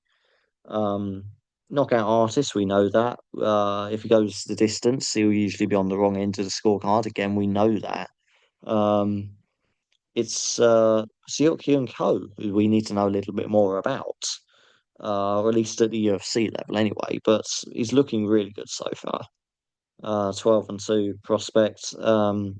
Dangerous power, can go the distance, but massive questions, in my opinion, still need to be asked about his submission and ground game, really, before we can really make any wild statements or predictions about how far he'll go in the UFC. But he should win this one, in my opinion. I think he gets past Phil Rowe, and that is good news for KK Kombu. Um, and everyone else that got Phil Rowe as well. Let's just have one last quick check, see who else. Scroll up a bit. Calfoth had Phil Rowe as well. It might be somebody else I've missed off. So I feel like Phil Rowe's come up a couple of times. Oh yes, there's Jack Soto, of course, just a minute ago. Right. Anyway, so not much more I can add on to that. So let's move on to Knife Rusty. Let's see who Knife Rusty is going to be paired with for tomorrow night's uh action. And Knife Rusty gets Kevin Christian. Kevin Christian there for Knife Rusty. Oh, excuse me. Yes, up against Billy Elikana. Um, I've gone with Elikana to win by decision. Obviously, this time around, obviously this time around is hang on, what's happened to my screen here? Saying screen sharing's been paused, so I'm still recording this thing. Share it to that. There we go. Right, not sure if that paused this video or what. I've no idea. Hope it didn't. Doesn't normally when it does that. But anyway, um, as I was saying, it's uh, I've gone with Billy Elikana, and obviously, Knife Rusty's going to be hoping Kevin that's true, and that Kevin Christian does end up losing. Uh, Obviously, Christian making his UFC debut. Uh, Came through the Contender Series in the LFA. Um, Again, looks good so far, but is he UFC material? His striking is good for LFA level. His grappling is good for LFA level, but is it UFC level? That's what we're going to find out, and that's why they're throwing him up against Billy Elikana. Personally, I think Elikana still beats him. So I think this is going to be a case of, and with Elikana's previous experience as well, in the PFL and the LFA, I think Elikana takes this simply due to higher fight IQ and more experience, or better regional experience anyway.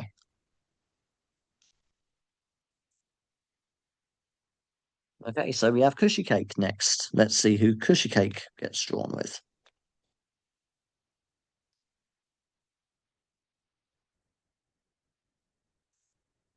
Ante Delija for Cushy Cake. Uh, Ante Delija there um, for Cushy Cake. Um, I think somebody else had him earlier, didn't they? Was it? Did somebody? Oh no, it was Waldo Cortez Acosta, and somebody else had. Uh, yeah, that was it. It was Geneva 65 had Waldo Cortez Acosta.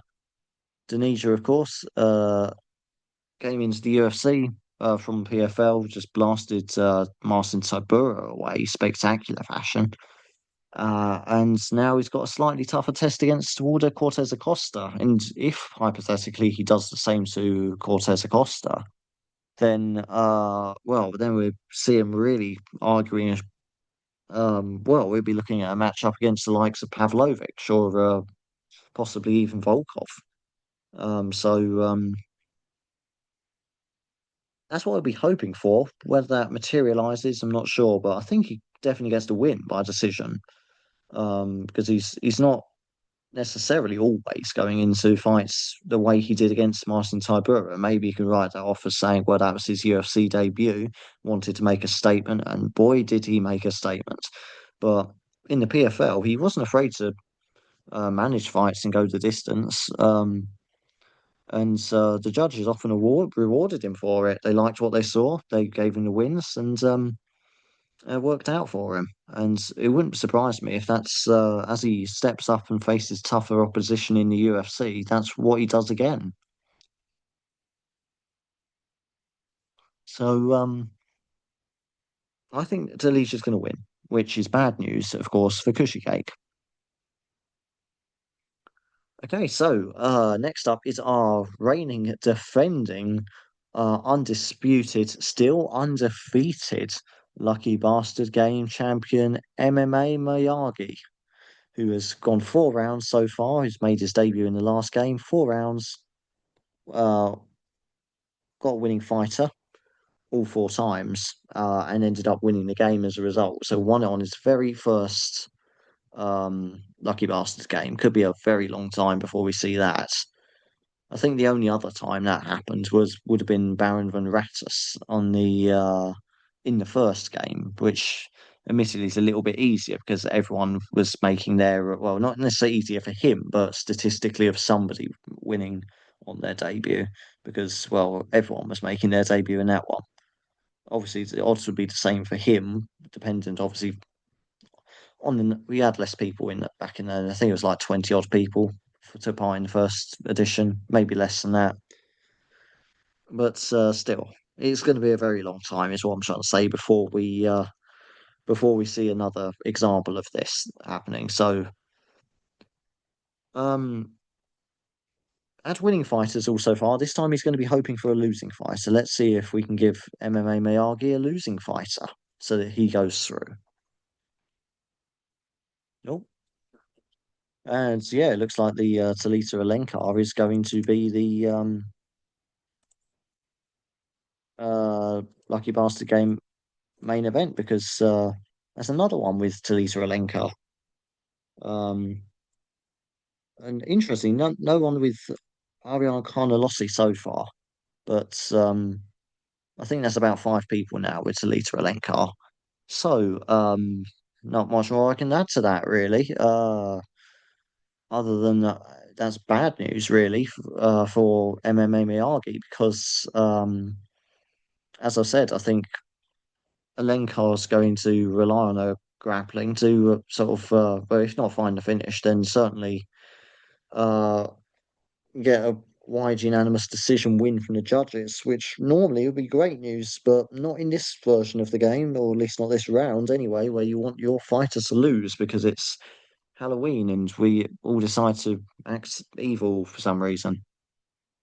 But how ironic would it be to have your undefeated um, streak come to an end and get knocked out of the game because you got a winning fighter? Only the Tapology Lucky Bastard game can provide this level of shithousery within the MMA sphere. I promise you that. Oh dear. Oh dear. Oh dear.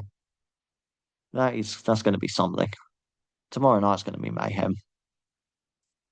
Anyway, but good luck anyway, and we of course everyone on the Lita Alencar hype train will be rooting for Carla Lossi. Probably the most people have ever rooted for Carla Lossi on the site. Uh, right, Mule Floyd's up next. Again, I'll give a shout out to Mule Floyd because he does an amazing breakdown of sort of structuring the card and typing out who's fighting who, and it's particularly useful in the first rounds where we've got loads of people in it and loads of people with double ups and head to heads. It really, really does help to refer back to. Sometimes what I'll do is if I'm watching the UFC, I'll be watching it on my laptop and then I'll have Tapology on my phone. And in one of the tabs on my phone, I'll have his post as a reference to refer back to. So I'm like, okay, right, next fight up, it's him versus him or her versus her. Oh, okay, so this means these two fighters are going to be, these people are going to be um, hoping that this happens or whatever. So um, it's very, very interesting. Doing it, following the UFC that way, and it wouldn't be possible without him taking the effort to organise it as he does. So, massive thanks for that as well, for all your contributions to the game. Let's see if we can get you a losing fighter in order to go through. Oh, and I think we might have just found one in Timmy Kawamba. That's actually mad disrespectful when you think about it, isn't it? I might just found you a losing fight. Can't believe I just said that, but yeah, no, I mean, it's uh, Timmy Kawamba. Um, is Mil Floyd's fighter. And I think he's going to lose his fight against Chang Ho Lee. I think Chang Ho Lee's going to win the decision, keep his undefeated UFC record going. Uh, Almost undefeated in his whole MMA career. He's only got the one loss on his record from 12 contests.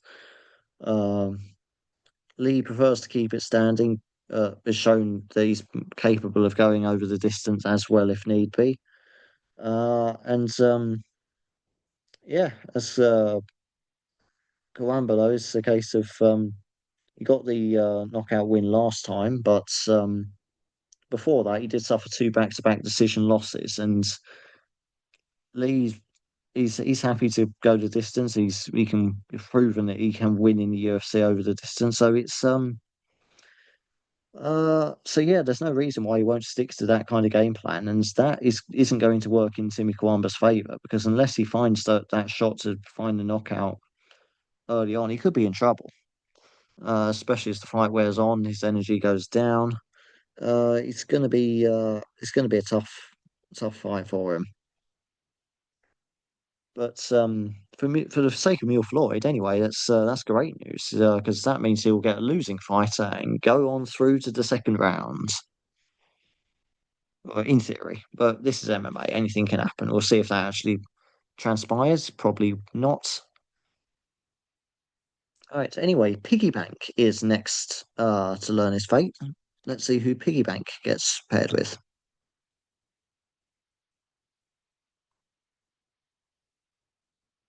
Oh, okay, a new fighter. I don't think we've had this one come up. I don't remember typing the name that long. Montserrat Conejo Ruiz. Mont. I'm assuming just like the country Montserrat. Um, same spelling. I'm assuming. Uh, Mont. Serat. Diddly-dee. Just bear with me while I'm typing all this out. Ruiz. There we go. That's nice and simple end to it. Right. So that's another fighter. Different fighter this time. For me to ramble on about. um, women's strawweight fight against Alice Arderlane, who I think is going to win by first round knockout, to be honest, because Montserrat's record is not great, let's be honest. 1-3 in the UFC. Um, three fights knockout losing streak. Her last win was 4 years and 7 months ago, so over 4.5 years since her last win. To put that in perspective, last time she won, we were still deep into the pandemic and all these uh vaccines and lockdowns and all that. When it were 2021, cast your mind back to early 2021, or yeah, not a great period. And that's what the last time she won. Um, can't even remember. They probably it's when they were first having fights in the Apex. Um, maybe. Can't quite remember. It was a while back.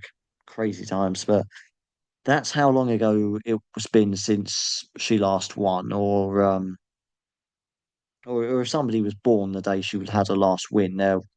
They're a full blown kid now, wandering around talking.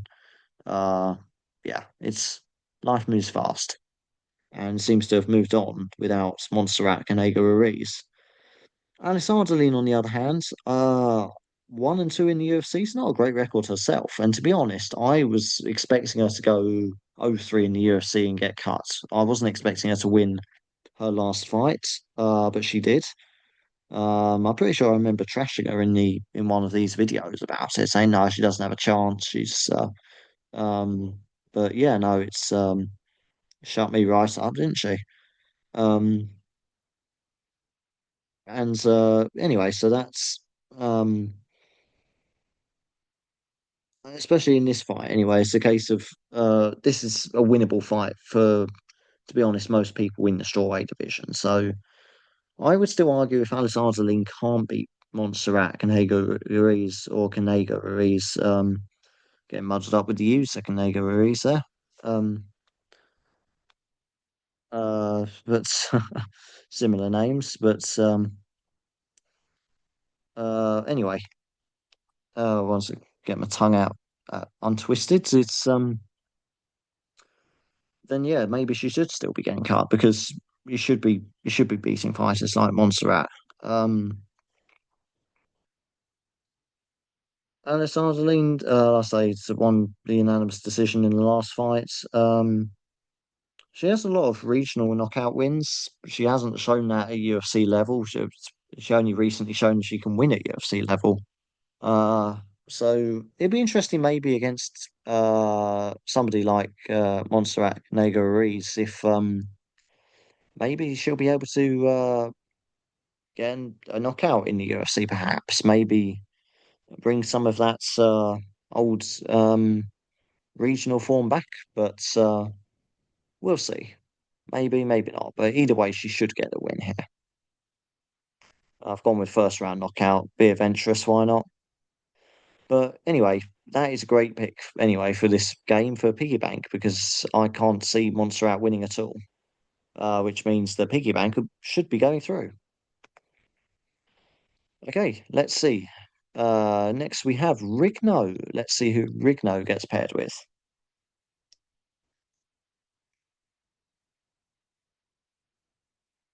Waldo Cortez Acosta. Waldo Cortez Acosta there for Rigno. Co-main events against Ante Delija. It's a case of Delija's come in, blasted Tybura away. Now he's stepping up a bit. But it has to. You can't just go in and make that kind of impression and expect another easy layup. And Walter Cortez Acosta presents an interesting challenge.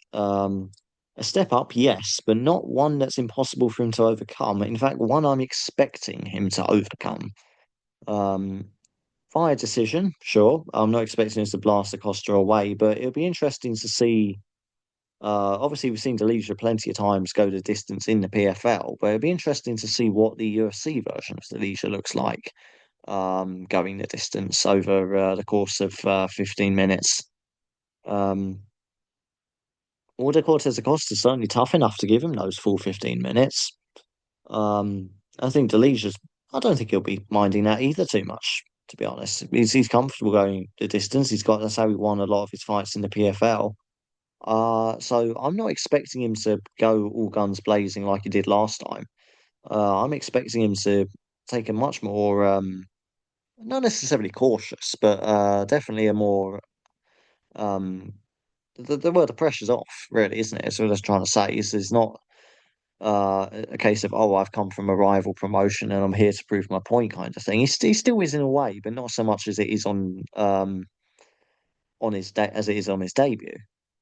Um, but anyway, Cortez Acosta, uh, I can I can see him surviving the distance, but I can't see him getting the win here. But that would be good news for Rigno because if it does, that means Rigno will go through because Waldo Cortez Acosta goes out. Right. Okay, so next we have Shat. Let's see who Shat is going to be paired with. Jeremiah Wells for Shat. Jeremiah Wells, and that is a good pick for the purposes of this game because, as I've said before, a few people have had Jeremiah Wells now. I think he loses to Themba Garimbo, and yeah, so it's currently on a two-fight losing streak. Um, it's first fight for a long time, first fight in over 1.5 years, and he's yeah, like I say, he's well rounded, but it's that ring rust, that time out of the cage. I just don't like. I just don't like seeing inactive fighters, or at least when they do come back. Yeah, sure, we're happy to see them back, but I don't have a lot of faith in them. I can't. I'd much rather go with someone who's not necessarily coming around too quickly if they've lost their last one, but same with Garimbo, for instance, like he's come back after a loss, but he's been about 9, 10 months, something like that, since that. And that's probably the right amount of time to really, especially after a finish, to really sort of reassess, reestablish what went wrong, build a new game plan, maybe work with some different coaches perhaps, and try and have a fresh start. And that's a perfect amount of time. And Garimbo's had a perfect turnaround, in my opinion. Whereas Jeremiah Wells left it a little bit too long. Um, and as when you consider that a lot of Jeremiah Wells's losses have come over the distance, and Garimba's a lot of his wins have come over the distance, it just everything just adds up for a Themba Garimbo decision win in my books. So that is going to be good news for Shat if that is what transpires. Because that would mean his fighter loses and he goes through. I feel like I've said that phrase a lot. So actually playing by these rules, I think we might actually end up quite a few people going through. Because I think if it was still doing it the old way, you might actually see a lot of people going out with this round. But we'll see. Anything can happen in MMA. CN6 is next to discover his fate.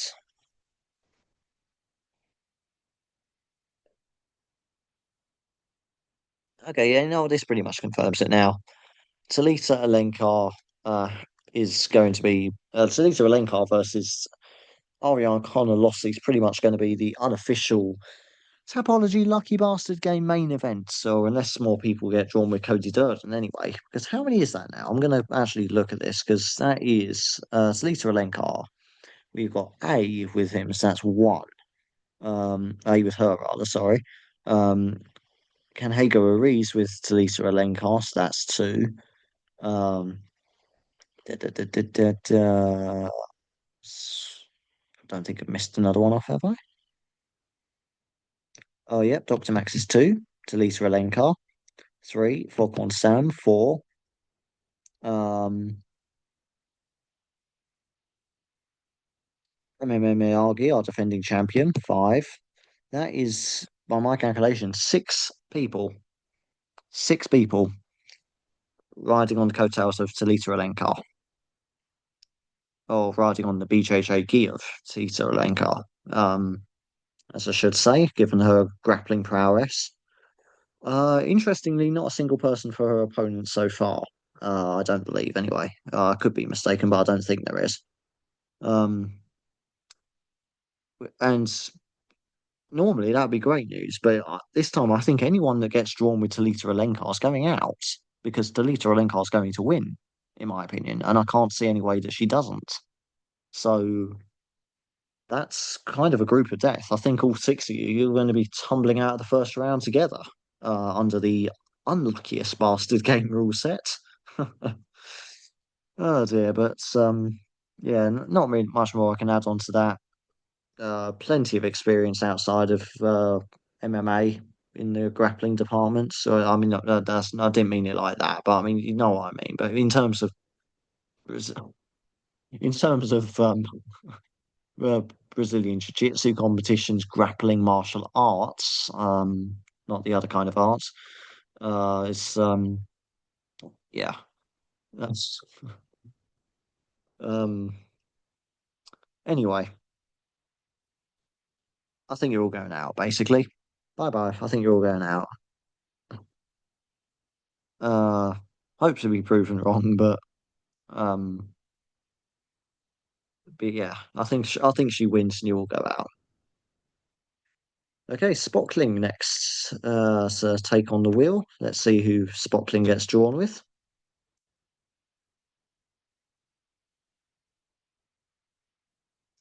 Phil Rowe. Phil Rowe there for he's come up a couple of times now, hasn't he? Phil Rowe. Um, the fight after, funny enough, obviously against Siok Hyun Ko. Ko versus Rowe. That's a good fight. Gone with Ko for a decision win.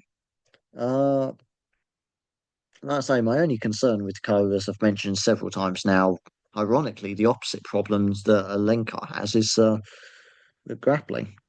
Um, because we've just not seen him win or lose by sub. So let's see how that works out for him. But Rowe, all of his wins have been by knockout. So this, I don't think that's something Ko necessarily has to worry about in this fight. Because if Rowe's going to keep it standing, he shouldn't. But Rowe should try and mix it up and take it to the ground. But if Rowe does try and keep this standing, then well, I think Ho could get the better of him, and I think he will get the better of him. Uh, outpoint him, outbox him to a judge's decision win. Of course, that is what all the people that have been drawn with Phil Rowe so far in this game will be hoping for. Because how many is that now? It's we've had a few now, haven't we? Phil Rowe. Hal Frost was Phil Rowe. We've got Jack Soto with Rowe. KK Kombu as well with Phil Rowe. There might have been another one I missed. I don't think so. That's four times anyway. Um, but yeah, I think that Phil Rowe's going to lose this. So that'll be there's good news for those ones that have been drawn with him. Right, next is me, Steve Terry, your ghost for this game. Will I be lucky enough to be drawn with Phil Rowe, a losing fighter? Who knows? Let's see who I get. I'm probably going to get Alenka, aren't I? No, I get Ante Delija. Ante Delija there for me. Well, and that's bad news for me because I think Delija's going to win under this rule set. That means I think I'm going out. Because obviously he's in the co-main event against Waldo Cortez Acosta. That's probably the interesting one. Actually. I say the Lucky Bastard game main event's Alenka. We haven't had anyone on the other side of that fight. So I feel like in terms of competitiveness, this might be the main event. We've got a few for Ante Deletion now and a few for Waldo Cortez Acosta. I'm sure I'll leave Mule Floyd to be the official adjudicator of that one. But anyway, for me, as I say, Deletion, spectacular start to his UFC tenure. Uh, I just can't see him. Oh, I can see him continuing to win, but I can't see him necessarily doing it in the same style as he did against Marcin Tybura. I certainly can't see him blasting Acosta away like he did in that fight. So, yeah, I think I'm heading out due to having a winning fighter. How fair is that? Oh, honestly, Halloween's stupid anyway. Anyway, um, well, I mean, it's 2 in the morning here. now officially the 1st of November here at the time of recording. So hey, Merry Christmas, everyone, I guess. Christmas season starts now. Anyway, I think I'm going out there. Right, the Dirty UFC man is next to face the wheel. Let's see who the Dirty UFC man gets drawn with.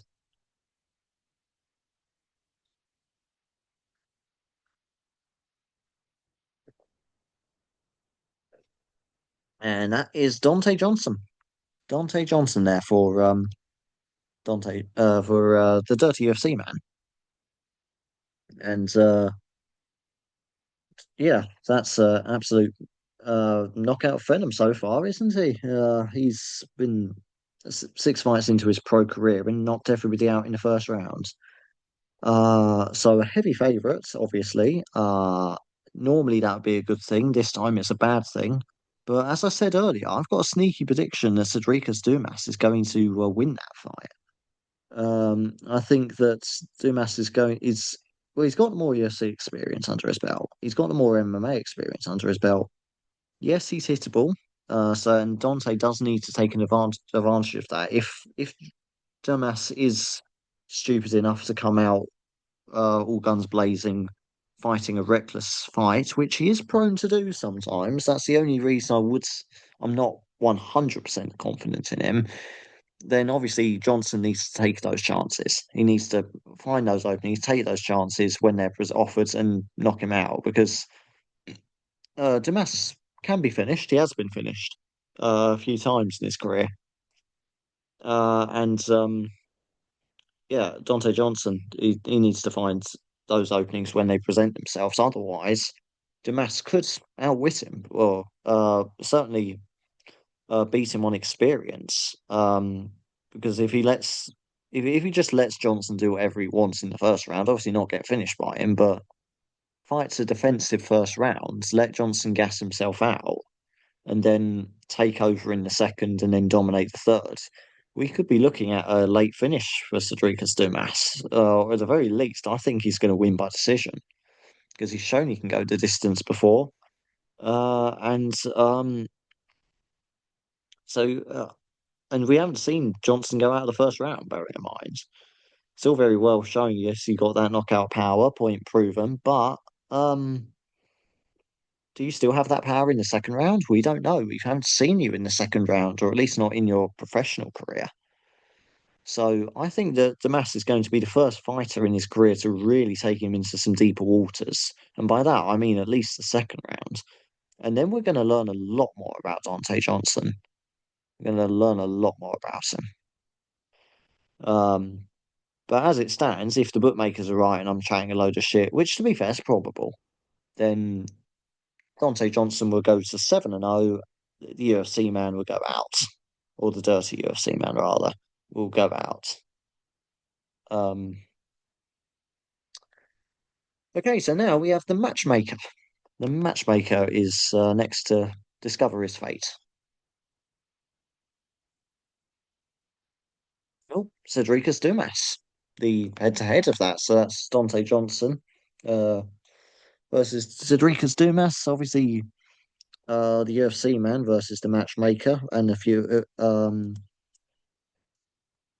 and everyone else who has uh, Johnson as well. Who else had Johnsons? We got so it's the matchmaker versus the dirty UFC man, and JP to champ 27. Did anyone else have him? No, that was it. So it's a 2v1 there, but still an interesting 2v1. Um, Now, bearing in mind, you in theory need your fighter to lose. Well, not in theory, that is the rules, but you need your fighter to lose this time around to go through. If the bookies are right, then this is an absolute dream for the matchmaker. But as I've just been talking about, I've got suspicions that Damas is going to win this. I just cannot shake that feeling that. Um, oh, okay, so Damas isn't really a veteran, so per se. He's only 10-3 in his own career so far, so he's still very early on in his career, still learning the ropes. But by comparison, vastly more experienced compared to Dante Johnson, and that experience should be the difference between winning and losing here. Um, so, in theory, though, if Johnson does just go and knock Dimas out in the first round like he does all his other victims, then the matchmaker will be going through, and so the matchmaker is certainly going to be hoping for a another first round knockout for Dante Johnson. Uh, let's see if that continues, or let's see if my suspicion that the underdog is going to have his day. The MMA historian is next to face the wheel. Let's see who the MMA historian gets paired with. Oh, and that's the first time David Onama has come up. David Onama, obviously in the main event against Steve Garcia. So the MMA historian with David Onama, and somebody else had Steve Garcia, didn't they? Who was it? Had Steve earlier. It was C Collins 44. C Collins with Steve Garcia. So yeah, also head to head in our main event in the real UFC main event that is. Um, as I've said, Steve Garcia, knockout artist. He's been absolutely tearing through the featherweight division, and a very impressive decision win against Calvin Kattar in his last fight, showing that he can go the distance, still win over the distance. He's not going to completely gas out if a fighter takes him into deep waters. David Onama, um, again, very tough fighter. He himself's never been stopped. So obviously, if Steve Garcia does knock out David Onama, that's going to be the first time anyone's ever stopped him in a fight or any MMA fight, anyway. Um, so that was so. I suppose you could argue, okay, maybe Onama's just going to lose the decision to Garcia. But personally, I just think that especially in a 5 round fight, if someone like Garcia, you cannot rule them out when they've got that knockout power. I suppose if you were picking a fighter and you wanted them to just have one quality that they excelled at, whether that be footwork, cardio, head movement, timing, speed, I'm pretty sure a lot of people would be picking power because if all it takes is yes, you can be losing the fight, but if you find that shot that knocks your opponent out, it doesn't matter what happened before that. Everything that happened before that suddenly becomes irrelevant. Uh, and with Steve Garcia, 25 minutes in the cage with him would be a very long time. Probably longer than the whole UFC card, or at least it's what it'd feel like for his opponents. And David Onama's going to be unfortunate enough to find out what 25 minutes or scheduled 25 minutes in the cage with Steve Garcia feels like. And I don't think it's going to last the full 25. I really don't. So, for the sake of the game, anyway, the MMA historian uh, is going to be hoping that that prophecy comes true. David Onama gets knocked out or at least beaten, and that way he goes through. Right. Okay. So, Tosh is next. Obviously, she's no longer on Tapology, or at least not as Tosh as the profile anymore. It's a shame, but we can understand it. All need a break sometimes. Hopefully, she'll be back at some point with another profile. Uh, she's a great addition to the forums. So yeah, we hope you'll be back someday, Tosh. If not, well, we just hope you're having a great life, basically. But if you are still following this in any way, shape, or form, whether on YouTube or whether checking in on Tapology in another way, another account, or just anonymously, well, you're still a lifetime pass holder. I'm still going to honour that. So here you are, still in this game. We haven't forgotten about you, and best of luck to hopefully get a losing fighter this time around. Let's see. Let's see who you get drawn with.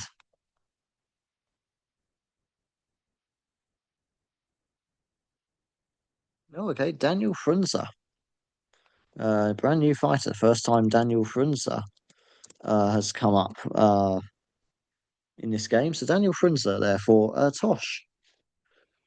And up against the first time the fight's come up because up against Charles Radke. So that's the first time this fight's been involved in the game so far. And you're hoping for a losing fighter, and I think you might have found one in Daniel Frunzer. Um, not the most spectacular record, certainly not at UFC anyway. He lost his UFC debut, Therese McKee, via a doctor stoppage.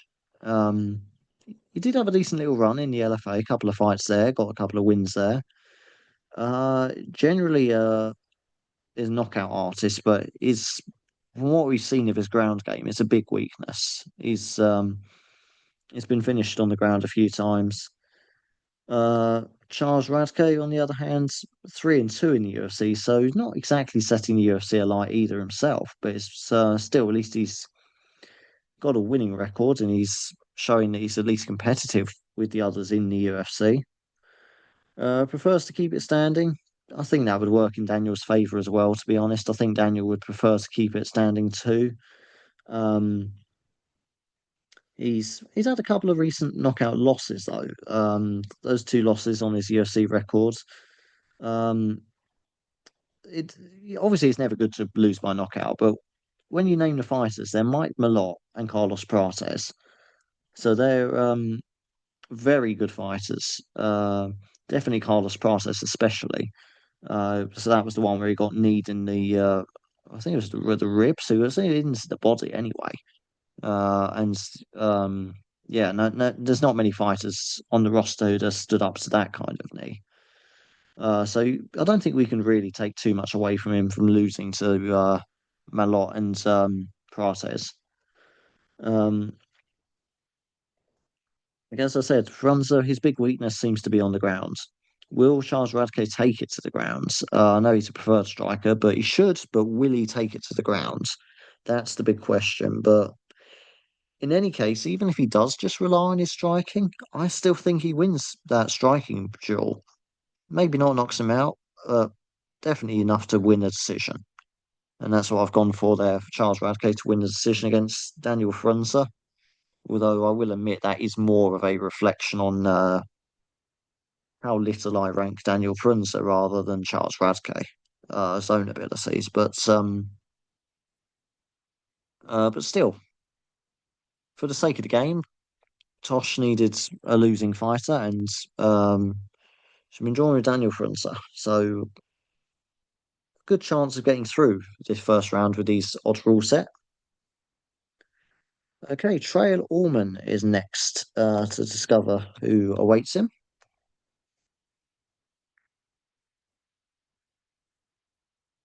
Themba Garimbo. Themba Garimbo there for Trail Allman. And so that's fighter that's come up a few times, particularly because a few people, I think more people have actually, I think this is the first time Themba Garimbo himself has come up, but we've had definitely got a few people with Jeremiah Wells. I think Garimbo's going to be winning this by decision. So that would mean that in this case, if that is what happens, the Trail Allman will be going out. But um, as I've mentioned, it's a case of Jeremiah Wells has just spent a bit too long out of the cage for my liking, really. And a lot of his L's, a lot of his losses when he's have come over the distance, and Garimbo's shown before that he is comfortable going over the distance, winning via decision. So I don't see why he won't feel confident enough to rely on that again as a strategy to win. So not really a lot more I can add on to that. It's simply that's because obviously Jeremiah Wells has come up quite a few times. So I've gone over this a few times now, and it's especially now we got into the last down to our last five now. So uh, obviously the chances of being doubled up and is exponential. I don't Um, actually, have you even had a fight where there's not been involved yet? I don't think so. Um, no, I think every fight has been in, yeah, just looking at the little list of fights I got beside me, I think every fight we've had someone in somewhere, so every fight's involved one way or another. I suppose with 42 players, that's inevitable. So yeah, I suppose the analysis on the last five is going to be a little bit shorter, simply because not much more you can. There's only so many points you can, so many times you can rehash the same points over and over again. I haven't said I've been doing that for the last 2 hours, so I suppose I'm an expert at rehashing the same points, aren't I? Right. So let's move on now to Trig. Let's see who he's going to be paired with.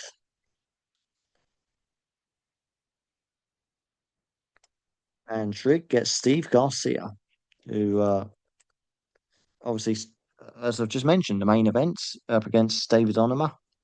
Um, yeah, that's knockout artist, obviously. I think he'll find another knockout against Onama, as I've said before. It's even though Onama is a very tough fighter, he's never been stopped in his pro career so far.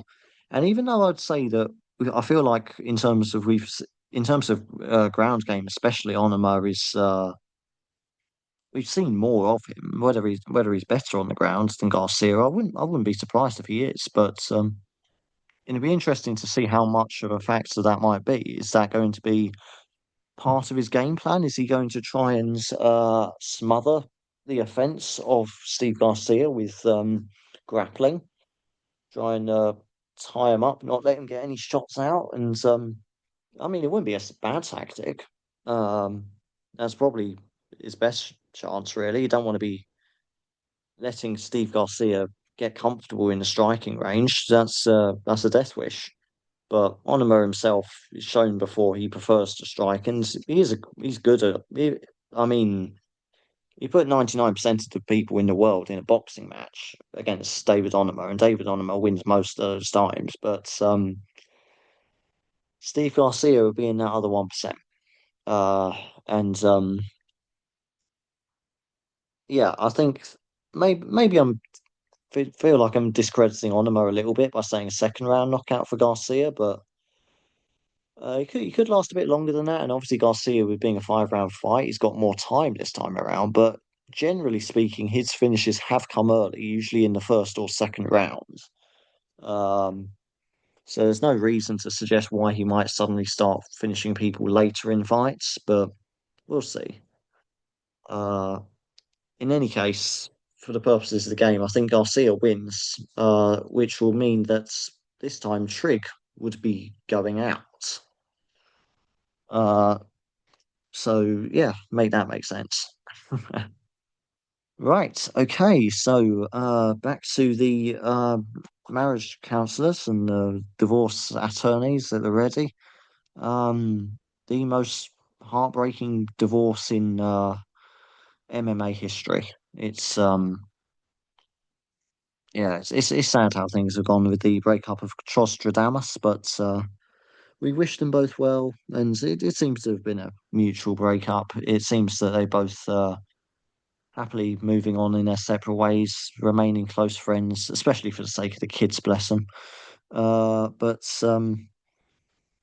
anyway, Troz, the second part of our old Trostradamus alliance. Let's see if we can get him a losing fighter in order for him to win. Let's see who Troz is drawn with.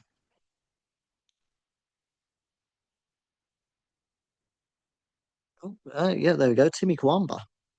Timmy Kawamba for Troz. Uh, in the bantamweight fight against Chang Ho Lee, of course. Um, 1 and 2 in the UFC, and that win last time might have saved Columbus' spot. I don't think he'd have been fighting in this card if he hadn't have got that knockout win last time because he was on a 2 fight losing streak before then. But to his credit, he didn't get finished. But Chang Ho Lee, he's shown he can go the distance. So, well, why not? Why not just stick to that? Why not just obviously keep it standing, but obviously don't be too reckless because Wamba, as he did show, yes, he does have that knockout power, and yes, he can have still has that power at UFC level. So obviously, Lee's not going to allow himself or shouldn't allow himself to get too reckless. But we'll see how he approaches it. But if he plays a cautious fight and uses his time, makes sensible choices, then it should be a very comfortable unanimous decision win for Lee. And yeah, I don't see any way that doesn't happen, and unless and if Timmy Kwanzaa is going to win, it's going to be another flash knockout. But it's yeah, that's in my opinion. I think it's a good pick for the terms of this game because I think Coamba's going to lose, so that would mean that Troz will go through. Um, so yeah, that would be maybe the breakup of the alliance will bring a bit more luck. Who knows? Because we'll see. We'll see how it plays out. Maybe both of them will go through. Maybe both will go out. Who knows? But as for one alliance that stayed intact, the German alliance, Uber Industry, the only alliance still standing. I believe they might have been the first alliance. I'm not sure. I'm not sure which came first, Costradamus or Uber Industry. Um, can't quite remember off the top of my head, but Uber Industry is still standing. At least now they're the oldest alliance still standing. Let's see how Uber Industry gets on. Let's see who they're going to be drawn with. Oh, and there we go, Chang Ho Lee. I've just been talking about him because obviously he's the opponent of Timmy Kawamba. This is the first time that Chang Ho Lee has come up in this game, and even though I've gone over him several times now,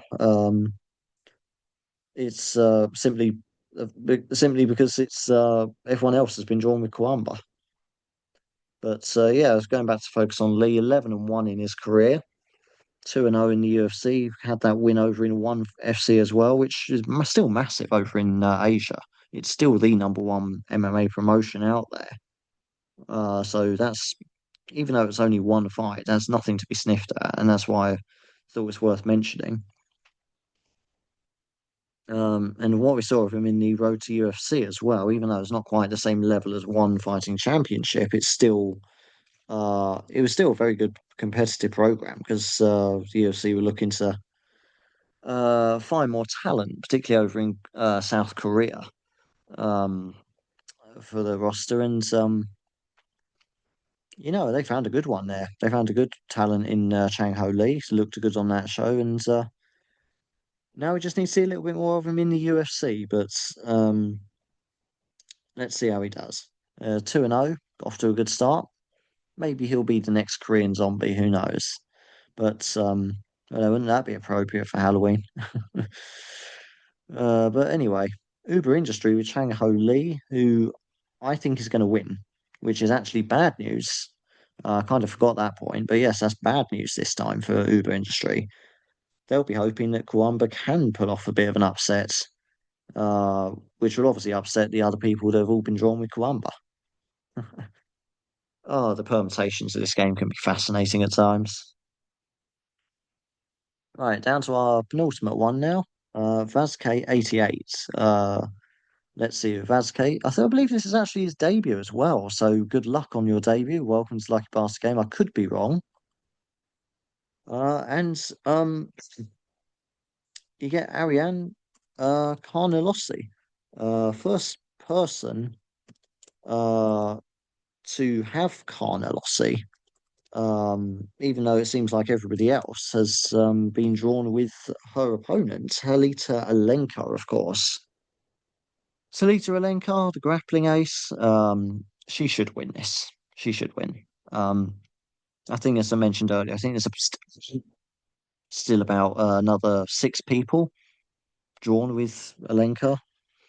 So six versus one, I think, at the moment. Vazquez 88 being that sole one going up against um And normally it would be up against it because under the normal rules, Alenkar would win, and that'd be six people almost guaranteed going through. If obviously assuming Alenkar does win, um, but this time, I think it could face a 6 versus 1 and end up actually going through, being the one sole survivor of that matchup. But that definitely makes a solid argument for now, that being the main events, the unofficial Lucky Bastard Game main events. Now that we've actually got someone on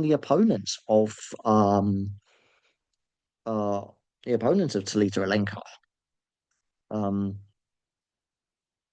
Now that it's not just everyone's on one side of the draw, even though it's still very one-sided, we do have it is a head-to-head fight. We do have people going out either way. Unless, of course, it's like a no contest or something, actually. So that's the other thing to bear in mind. Normally, if it's like a no contest or a draw, that would be a loss in terms of this game. That if your fighter was involved in that, you'd go out. Technically speaking, if that's a draw, or if any of these fights are a draw or a no contest or gets cancelled last minute, under the normal rule set, that would count as a loss and you'd go out. So under this rule set, it would mean you'd actually go through because it's the opposite day. It's unlucky because normally the basis would be having a fighter involved in some bullshit like that would be unlucky. But this time, if we're flipping it around, that also has to be flipped. So um, who knows? Let's see. I can't see it being a draw. I think the grappling ability of Alenkar's going to be is going to prove to be too much for Carl and Ossie there. Right, finally, at the end of what feels like a marathon, we come to our last person, ex-con Chris. I mean, it's gone quickly, to be fair. It's certainly not felt like 2 hours or so that I've been rambling on about. Be interesting to see how long the final video is, and there's probably feature-length films shorter than it, aren't there? Anyway, ex-con Chris. Let's see, one last spin. Let's see who he gets drawn with. And David Onama for the main event. David Onama. I suppose to an extent you can make an argument that the main event is also the Lucky Bastard Game main event. There's been a few people on either side of that draw, but as I've said before and in the intro, Steve Garcia is a knockout artist. It's what he specialises in, and he shows he's got stamina as well, particularly in his last fight against Cater. It's going to be a very difficult night at the office for Onama, and if he goes the distance, that's a very good result for Onama. That'd be a great, well, not great result, but a great performance, I should say. I'd be very proud of himself if that is what transpires tomorrow night. But I still think that David On is going to be right up against it. He's um, Steve Garcia is a scary fucking dude. He is one scary guy. And 25 minutes in the cage with him, particularly the first 10. The first 10 would be really hard to survive. Still wouldn't be out of the woods for the last 15, but you'd be the first 10 would, if you can get past them, it definitely gives you more of a chance of going the distance. But then I suppose conversely, we've not seen him in a Steve Garcia in a 5 round fight, I don't believe. So might have, but I don't recall. But we'll see. We'll see how this plays out. And my prediction for that is that Steve Garcia will knock out David Onama. But in any case, if David Onama loses, ex-con Chris goes through to the second round. Right. Okay, so that concludes the first round draw, and what a draw that was. That was absolute pandemonium, wasn't it? Uh, just clear my throat. I'm absolutely gasping for another drink. I'll just go make myself one once I've wrapped this video up. But I'm just going to run through the fights. Obviously, there's 42 of you, so I'm not going to be trying to be like that meme where you got that conspiracy. You all know the one where you've got the that guy with all the pins on the boards, uh,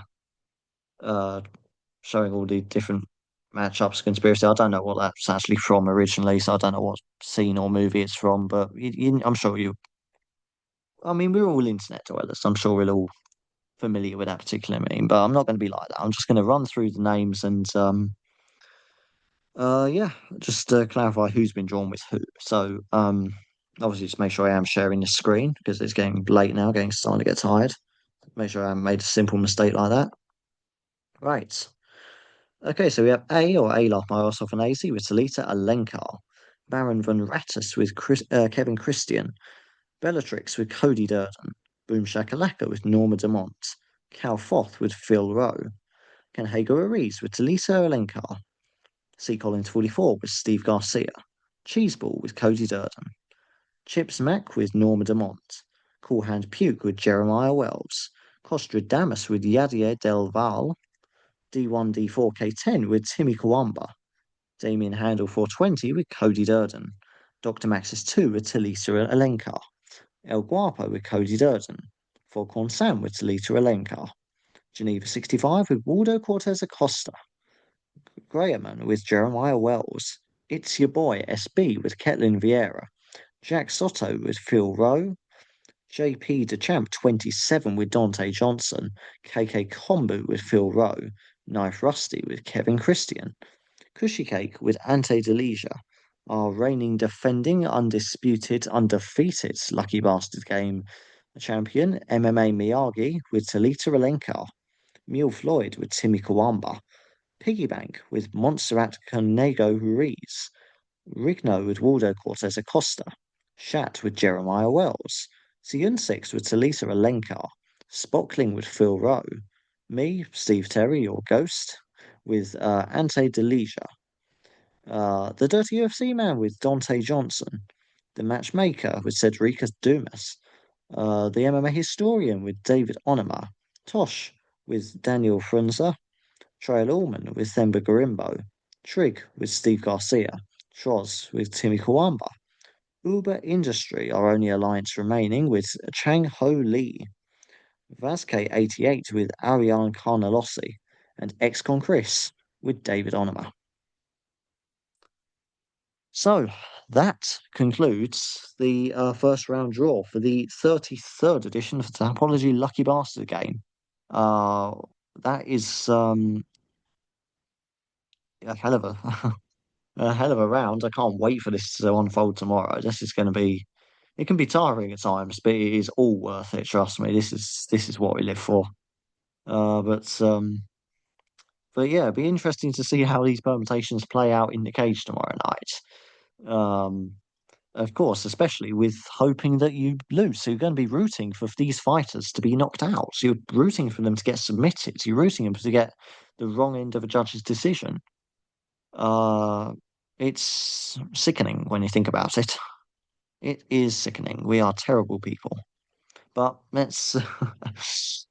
Oh dear, oh dear, oh dear, oh dear. That's one unintentional side effect of this game. You do learn a lot about yourself, and you learn a lot about yourself that frankly you didn't want to learn about yourself. Uh, the human psyche and all that. What are we? Why are we drawn to this sport? Anyway, remember, obviously, you are not rooting for the fighters you've been drawn with. You want their opponents to win. You want your fighter that you were drawn with to lose in order to go through, or at least for this first round anyway. We'll take a vote, another probably to the vote again, and see if we carry on doing this for the rest of this game, or whether we just want this to be just this round only, Halloween gimmick. But we'll deal with that in a couple of days' time once we've got all of these sorted out and once the dust has settled on the first rounds. Either way, whoever does go out in this first round, you're not getting back in. So, um, just to clarify that, no restarts. Right. So all that leaves me to say is good luck or bad luck, as it turns out to everyone. Being serious, if you do have any bets on this card, good luck with those. Good luck with your picks on Tapology, and uh, we'll see. We'll see how many of you are left in this stage next week. But until next time, so long for now, and happy Halloween, everyone.